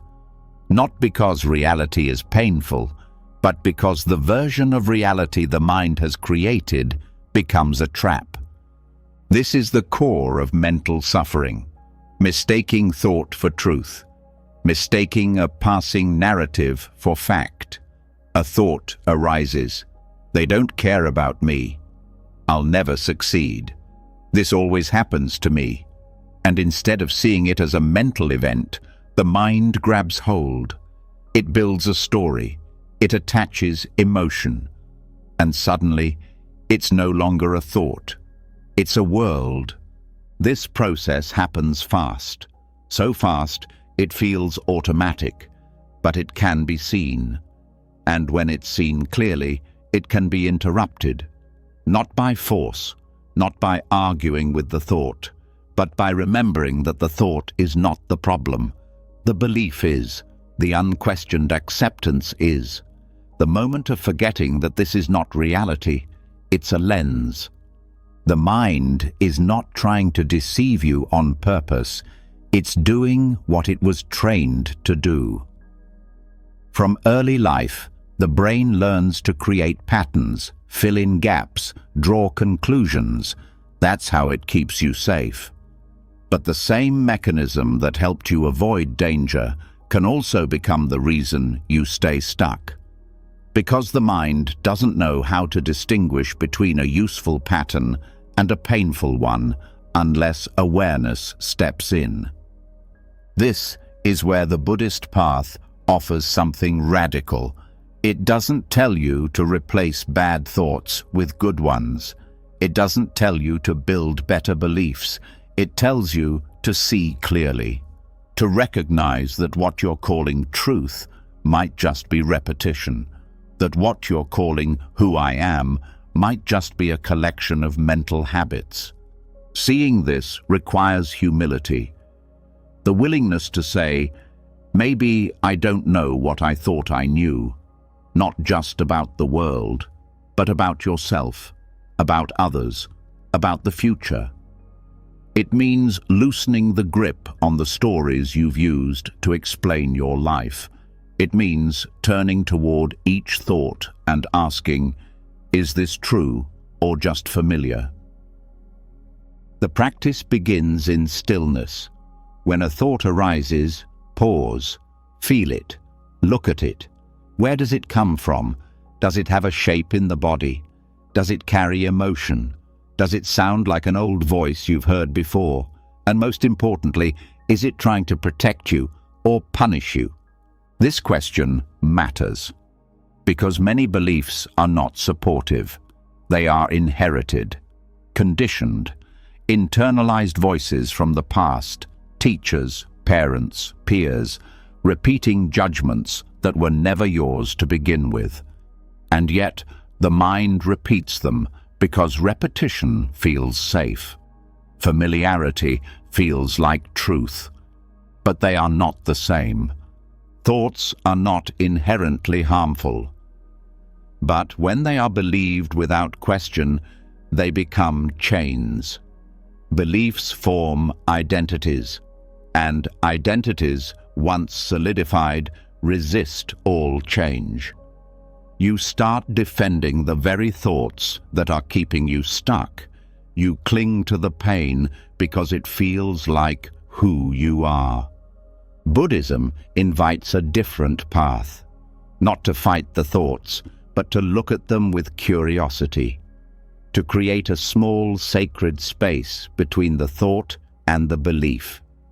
A space wide enough for awareness to step in and say, this is not who I am, this is not permanent, this is not the whole truth. When that space opens, even for a breath, freedom enters. The thought still arises, but it doesn't define you. It moves through, but it doesn't build your world. You can feel sad without believing the mind's conclusion. You can feel doubt without building a story of failure. You can feel anger without becoming someone who is broken. This is the wisdom of clear seeing. Vipassana deepens it. Mindfulness holds it. And compassion makes it safe. Because you're not just observing thoughts, you're unlearning years of mental construction. You're dissolving the wall between perception and reality. And that takes patience, gentleness, and the deep trust that truth doesn't have to shout. It just needs space. Even beliefs that feel empowering can be traps. I am strong. I am successful. I always get through things. These can feel helpful, but they're still identities. They still create pressure. Because now, when life becomes hard, you feel like you've failed your own image. The deeper peace comes not from building a better identity, but from not needing one at all, from being present without labeling, from being alive without explanation. Thoughts will still come. That doesn't change.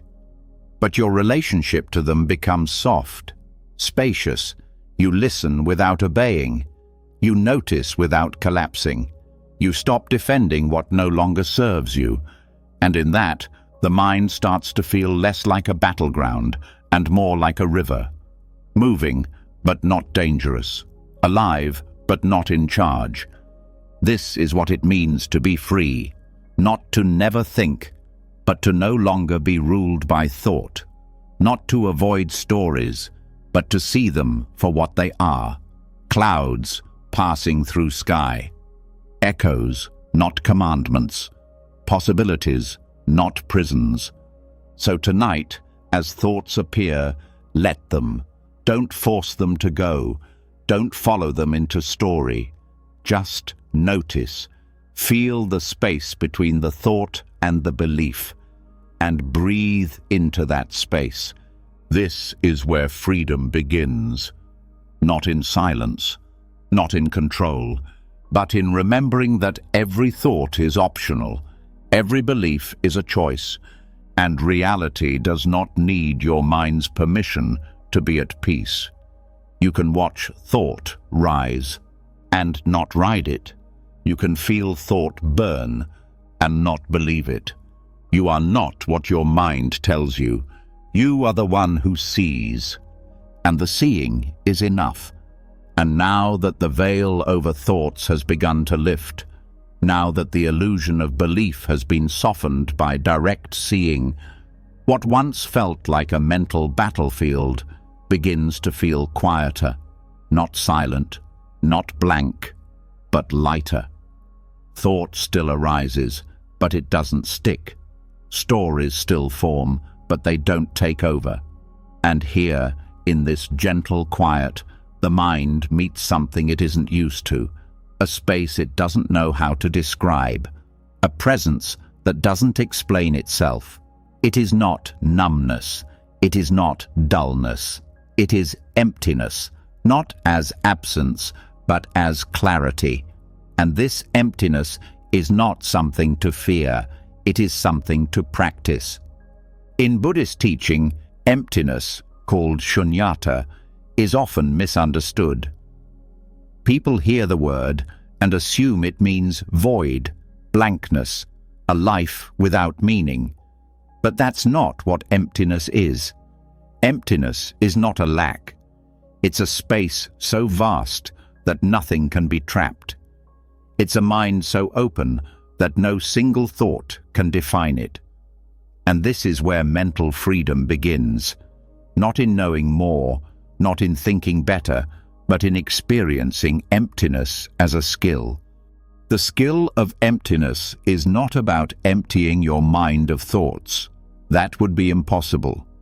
Thoughts come, they always will. The skill is in letting them arise and fall without letting them define your identity or control your attention. It's learning to hold thought the way the sky holds clouds, completely, but without clinging. This requires a shift. Most people use thought as structure. They build identities from it. They measure success with it. They plan futures and analyze pasts through it. Thought becomes the frame they use to see the world. But that frame also becomes a cage, because anything not supported by the structure is rejected. Any silence feels like something is missing, and so they fill the space with noise, with analysis, with internal commentary. But space is not something to be filled. It is something to be respected. Emptiness is what allows truth to move freely. It is what gives perception the room to breathe. Without emptiness, every thought becomes heavy. Every moment gets judged. Every emotion is assigned meaning, and the mind never rests. Mental emptiness is not a passive state. It is active receptivity. It is what allows you to witness without controlling, to feel without labeling, to be fully alive without attaching to every thought. It's what gives the mind room to stretch, to settle, to return to its natural rhythm. To understand this, notice what happens when the mind isn't busy. There may be discomfort at first, a sense that something is missing, that something needs to be done. But if you stay with that discomfort, you start to notice something else beneath it. Peace, a subtle pulse of aliveness, a clarity that doesn't need to think to understand. This is the wisdom of emptiness, not silence imposed by force, but silence revealed by not interfering. When you stop clinging to thoughts, what's left is not boredom, it's presence. What's left is the mind returning to its original nature, open, vast, undisturbed. This kind of emptiness can be trained. You don't need to escape to a mountaintop. You don't need to meditate for hours. You just need to stop chasing every thought. You just need to begin relating to inner space the way you relate to outer space, not as something scary, but as something necessary. Because emptiness allows beauty. Without space, a song is just noise. Without space, a painting is just clutter. Without space in your mind, you can't hear what matters. You can't feel what's real. Everything is drowned by interpretation, evaluation, prediction. But in emptiness, there is listening, there is patience, there is truth. The practice is simple. When a thought arises, let it arise. Watch it, feel it, but don't hold it. Don't feed it. Let it pass, and rest in what remains. That rest is not nothing. That rest is where presence lives. Mental emptiness is not checked out. It's not apathy. It is alert stillness. It is what allows the mind to be soft without being weak, to be open without being confused, to be quiet without being empty in the negative sense. This shift from belief to space creates a completely new relationship with thought.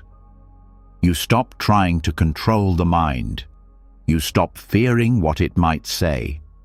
Because now you know thoughts will come and go. But the space remains, and that space is where you are free. This also changes how you relate to other people. When your mind has space, you listen better. You don't fill the silence with assumptions. You don't respond from habit. You respond from presence, from emptiness that isn't void, but capacity. This capacity allows emotions to move too. When you're not stuffing the space with thought, you can feel deeply, fully, without pushing away, without grasping. Emptiness becomes the field where all experience can rise and fall without turning into suffering.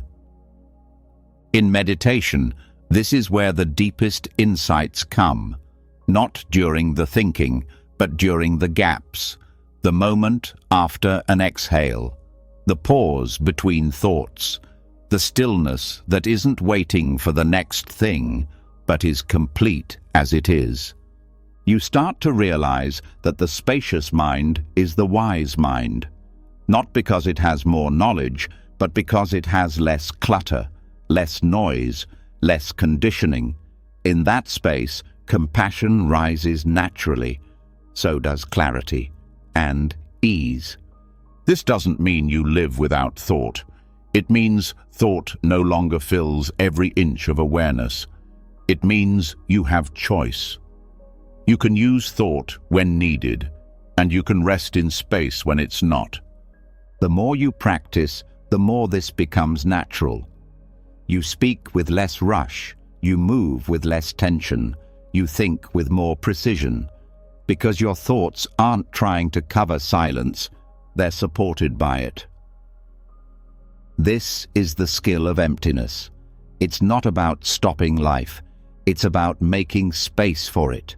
Space to feel, to breathe, to be. Space for life to unfold without you needing to narrate or control it. So, tonight, don't fear the quiet. Don't rush to fill the space. Let the emptiness open. Let it show you that nothing is missing. That presence doesn't need a script. That peace doesn't need more thoughts, just more room. Because when you learn to rest in emptiness, you stop seeking refuge in noise. You stop mistaking silence for lack. And you remember that the mind doesn't need more. It needs less grasping, less labeling, less interruption. And in that less, there is more than enough. And now that the spaciousness of emptiness has been allowed to unfold, not as absence, but as presence, not as void, but as the very ground of clarity, something more primal begins to stir underneath. Thought may have softened, silence may have widened, but awareness hasn't stopped deepening. In fact, it's begun to shift direction, downward, inward, away from the sky of mental space and toward the earth of the body. Because even before the mind begins to spin, the body already knows. Long before thoughts spiral into stories, the body has already felt the signal. The wisdom is there, waiting to be heard. And when the mind doesn't know what to do, it's the body that tells the truth. There is a kind of knowing that doesn't need language. It doesn't need conclusions or analysis. It's the quiet communication of breath, muscle, pulse, and posture. The way the stomach tightens before the first anxious thought appears, the way the jaw clenches before anger becomes a word, the way the chest constricts before fear is fully formed.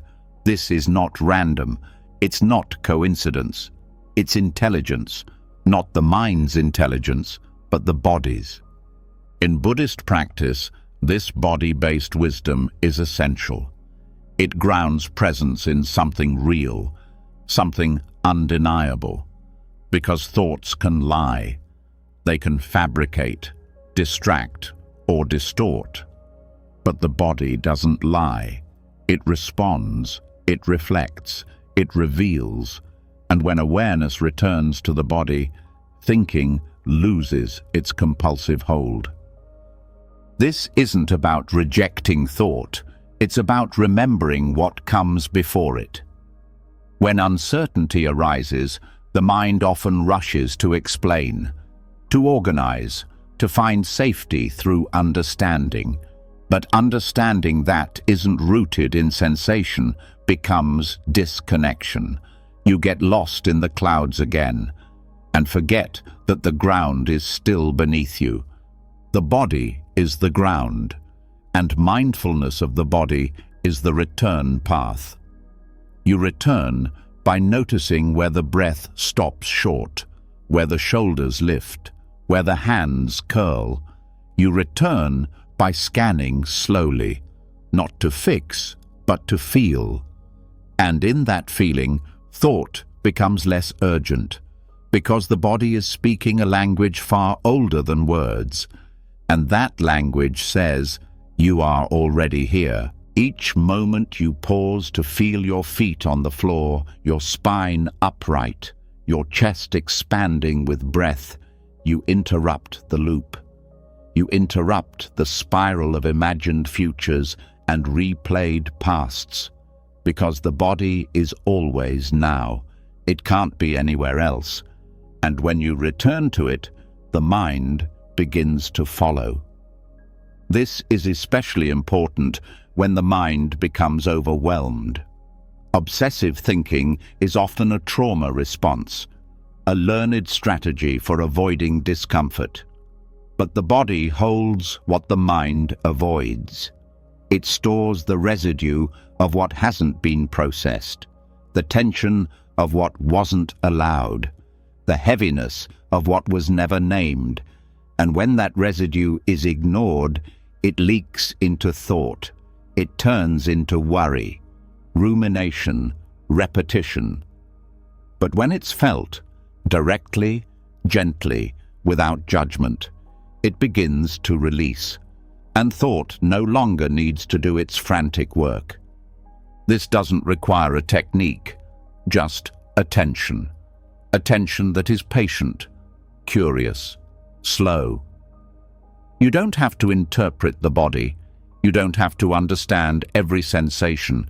You just have to feel it, to stay with it, to let it move if it needs to move, to let it tremble if it needs to tremble, to let it breathe itself open again.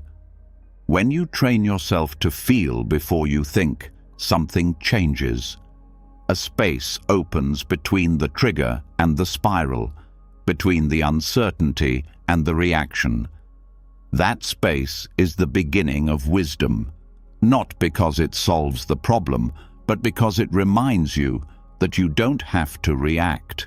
You can respond, and response begins in the body.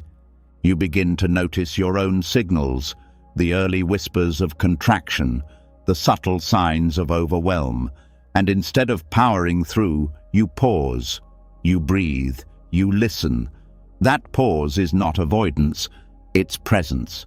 It's where the body gets to be part of the conversation instead of being dragged along behind the mind.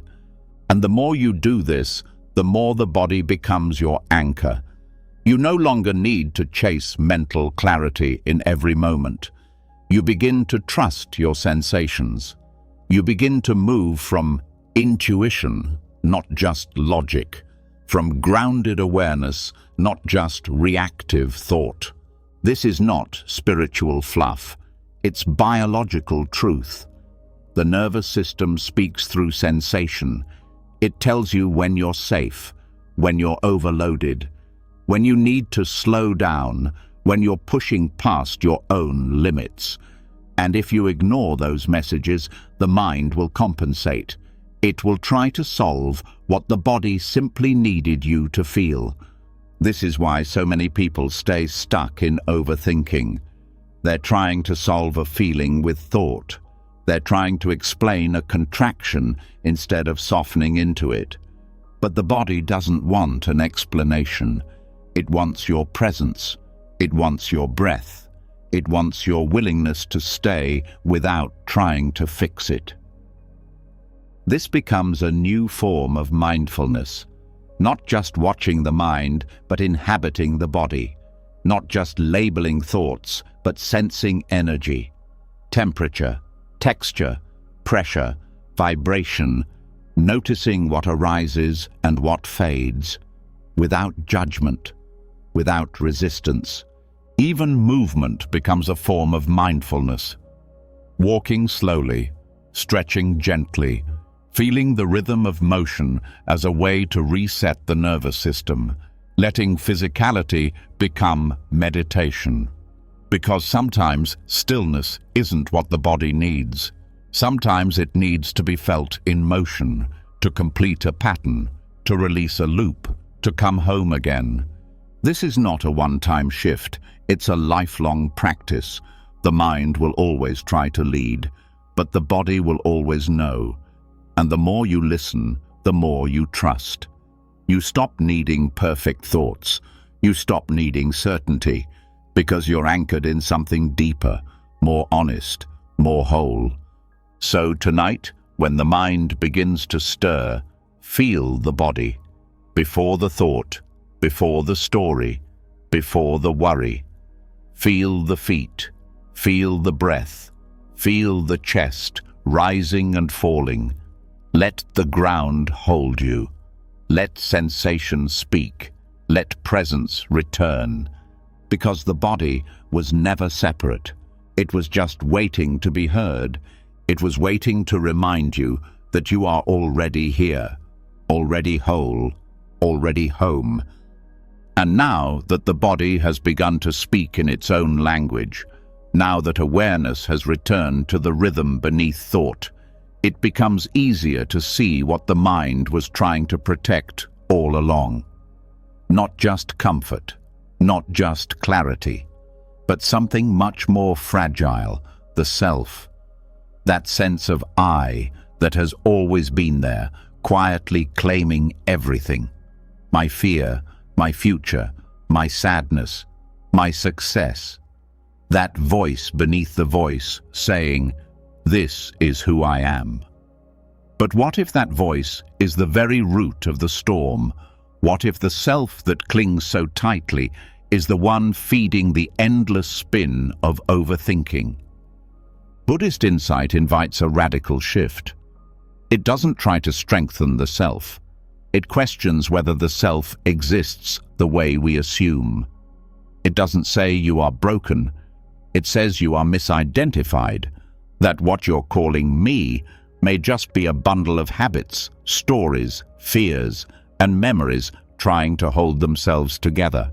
And when that bundle starts to feel threatened, the mind gets loud. Thought spirals begin, not because something is wrong, but because the identity holding them feels like it's dissolving. Overthinking, in this light, is no longer just a mental habit. It's self-preservation. The constructed self depends on stories. It needs interpretation. It thrives on labeling, comparing, evaluating. It builds a sense of control through endless inner narration. And when that narration is interrupted by silence, by presence, by not knowing, it panics, it reaches, it grasps, it analyzes, not because the problem is urgent, but because the self needs a role to play. This can be seen in the way the mind reacts to uncertainty. A moment of pause is immediately filled with commentary. What does this mean? What should I do? How does this make me look? These aren't neutral questions. They're attempts to protect a fragile identity, to maintain a stable narrative of who you are, where you're going, and how others see you. But that narrative is not you. It's a structure, a mental echo of past experience. It was built over time, through praise and rejection, through trauma and success, through culture and memory. And because it was built, it can be deconstructed, not destroyed, not denied, but seen for what it is, a process, a pattern, not a fixed thing. When this is seen clearly, the need to overthink begins to weaken, not through effort, but through disinterest. If the I at the center of the thought isn't as solid as it seemed, the thoughts built around it begin to lose urgency. The mind doesn't need to defend a self that isn't under threat. It doesn't need to solve a self that was never broken.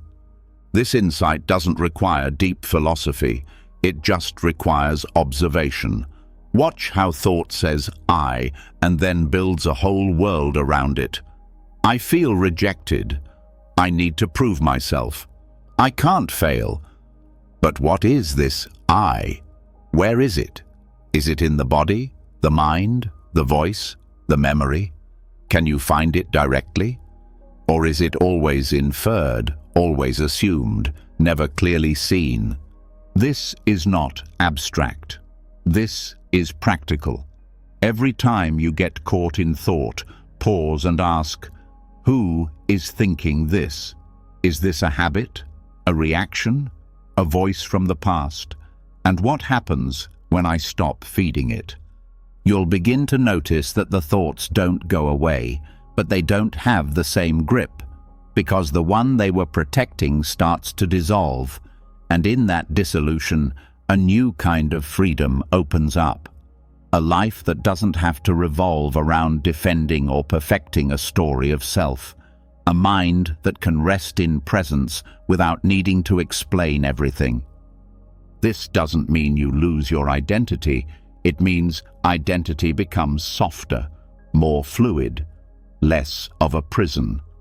You can still function, still speak, still think, but you don't build your worth on every thought. You don't cling to every belief. You don't react to every perceived threat to the ego, because the ego is no longer the boss. In meditation, this shift becomes especially clear. When you sit long enough, the mind begins to slow, and in that slowing, the I becomes harder to find. There's awareness, there's breath, there's sensation, but the voice of me fades, not in a scary way, in a peaceful way, like waking from a dream you didn't know you were in. And from this space, thoughts still arise, but they don't hook, because the hook was the belief in the thinker. When that belief softens, the whole machinery of overthinking begins to unwind. This also changes how you meet emotion, because emotions tied to identity are stickier. I am anxious is heavier than anxiety is present. I am unworthy is heavier than a thought of unworthiness is here. The first attaches, the second observes, and observation opens the door to compassion, not for a broken self, but for a mind that's been carrying too much for too long. When the self becomes less solid, compassion becomes more natural, because you stop seeing others as threats. You stop seeing life as personal. You stop reacting as if everything is about you. And from that space, generosity flows, forgiveness flows, humor flows, because you're not protecting a fragile self anymore, you're living. Even relationships begin to shift. You listen more deeply, you speak more honestly, you let go of needing to be right. Because being right doesn't matter as much when you're not defending a self-image. What matters is connection, clarity, freedom, and these are only possible when the I is not in the center of every moment. So, how do you begin to live from this place? Not by eliminating the self, but by seeing through it. By noticing how often thought begins with I and asking, is that real? Or is that just a thought? By staying present with sensation instead of clinging to narrative. By softening into the space between words, between reactions, between identities.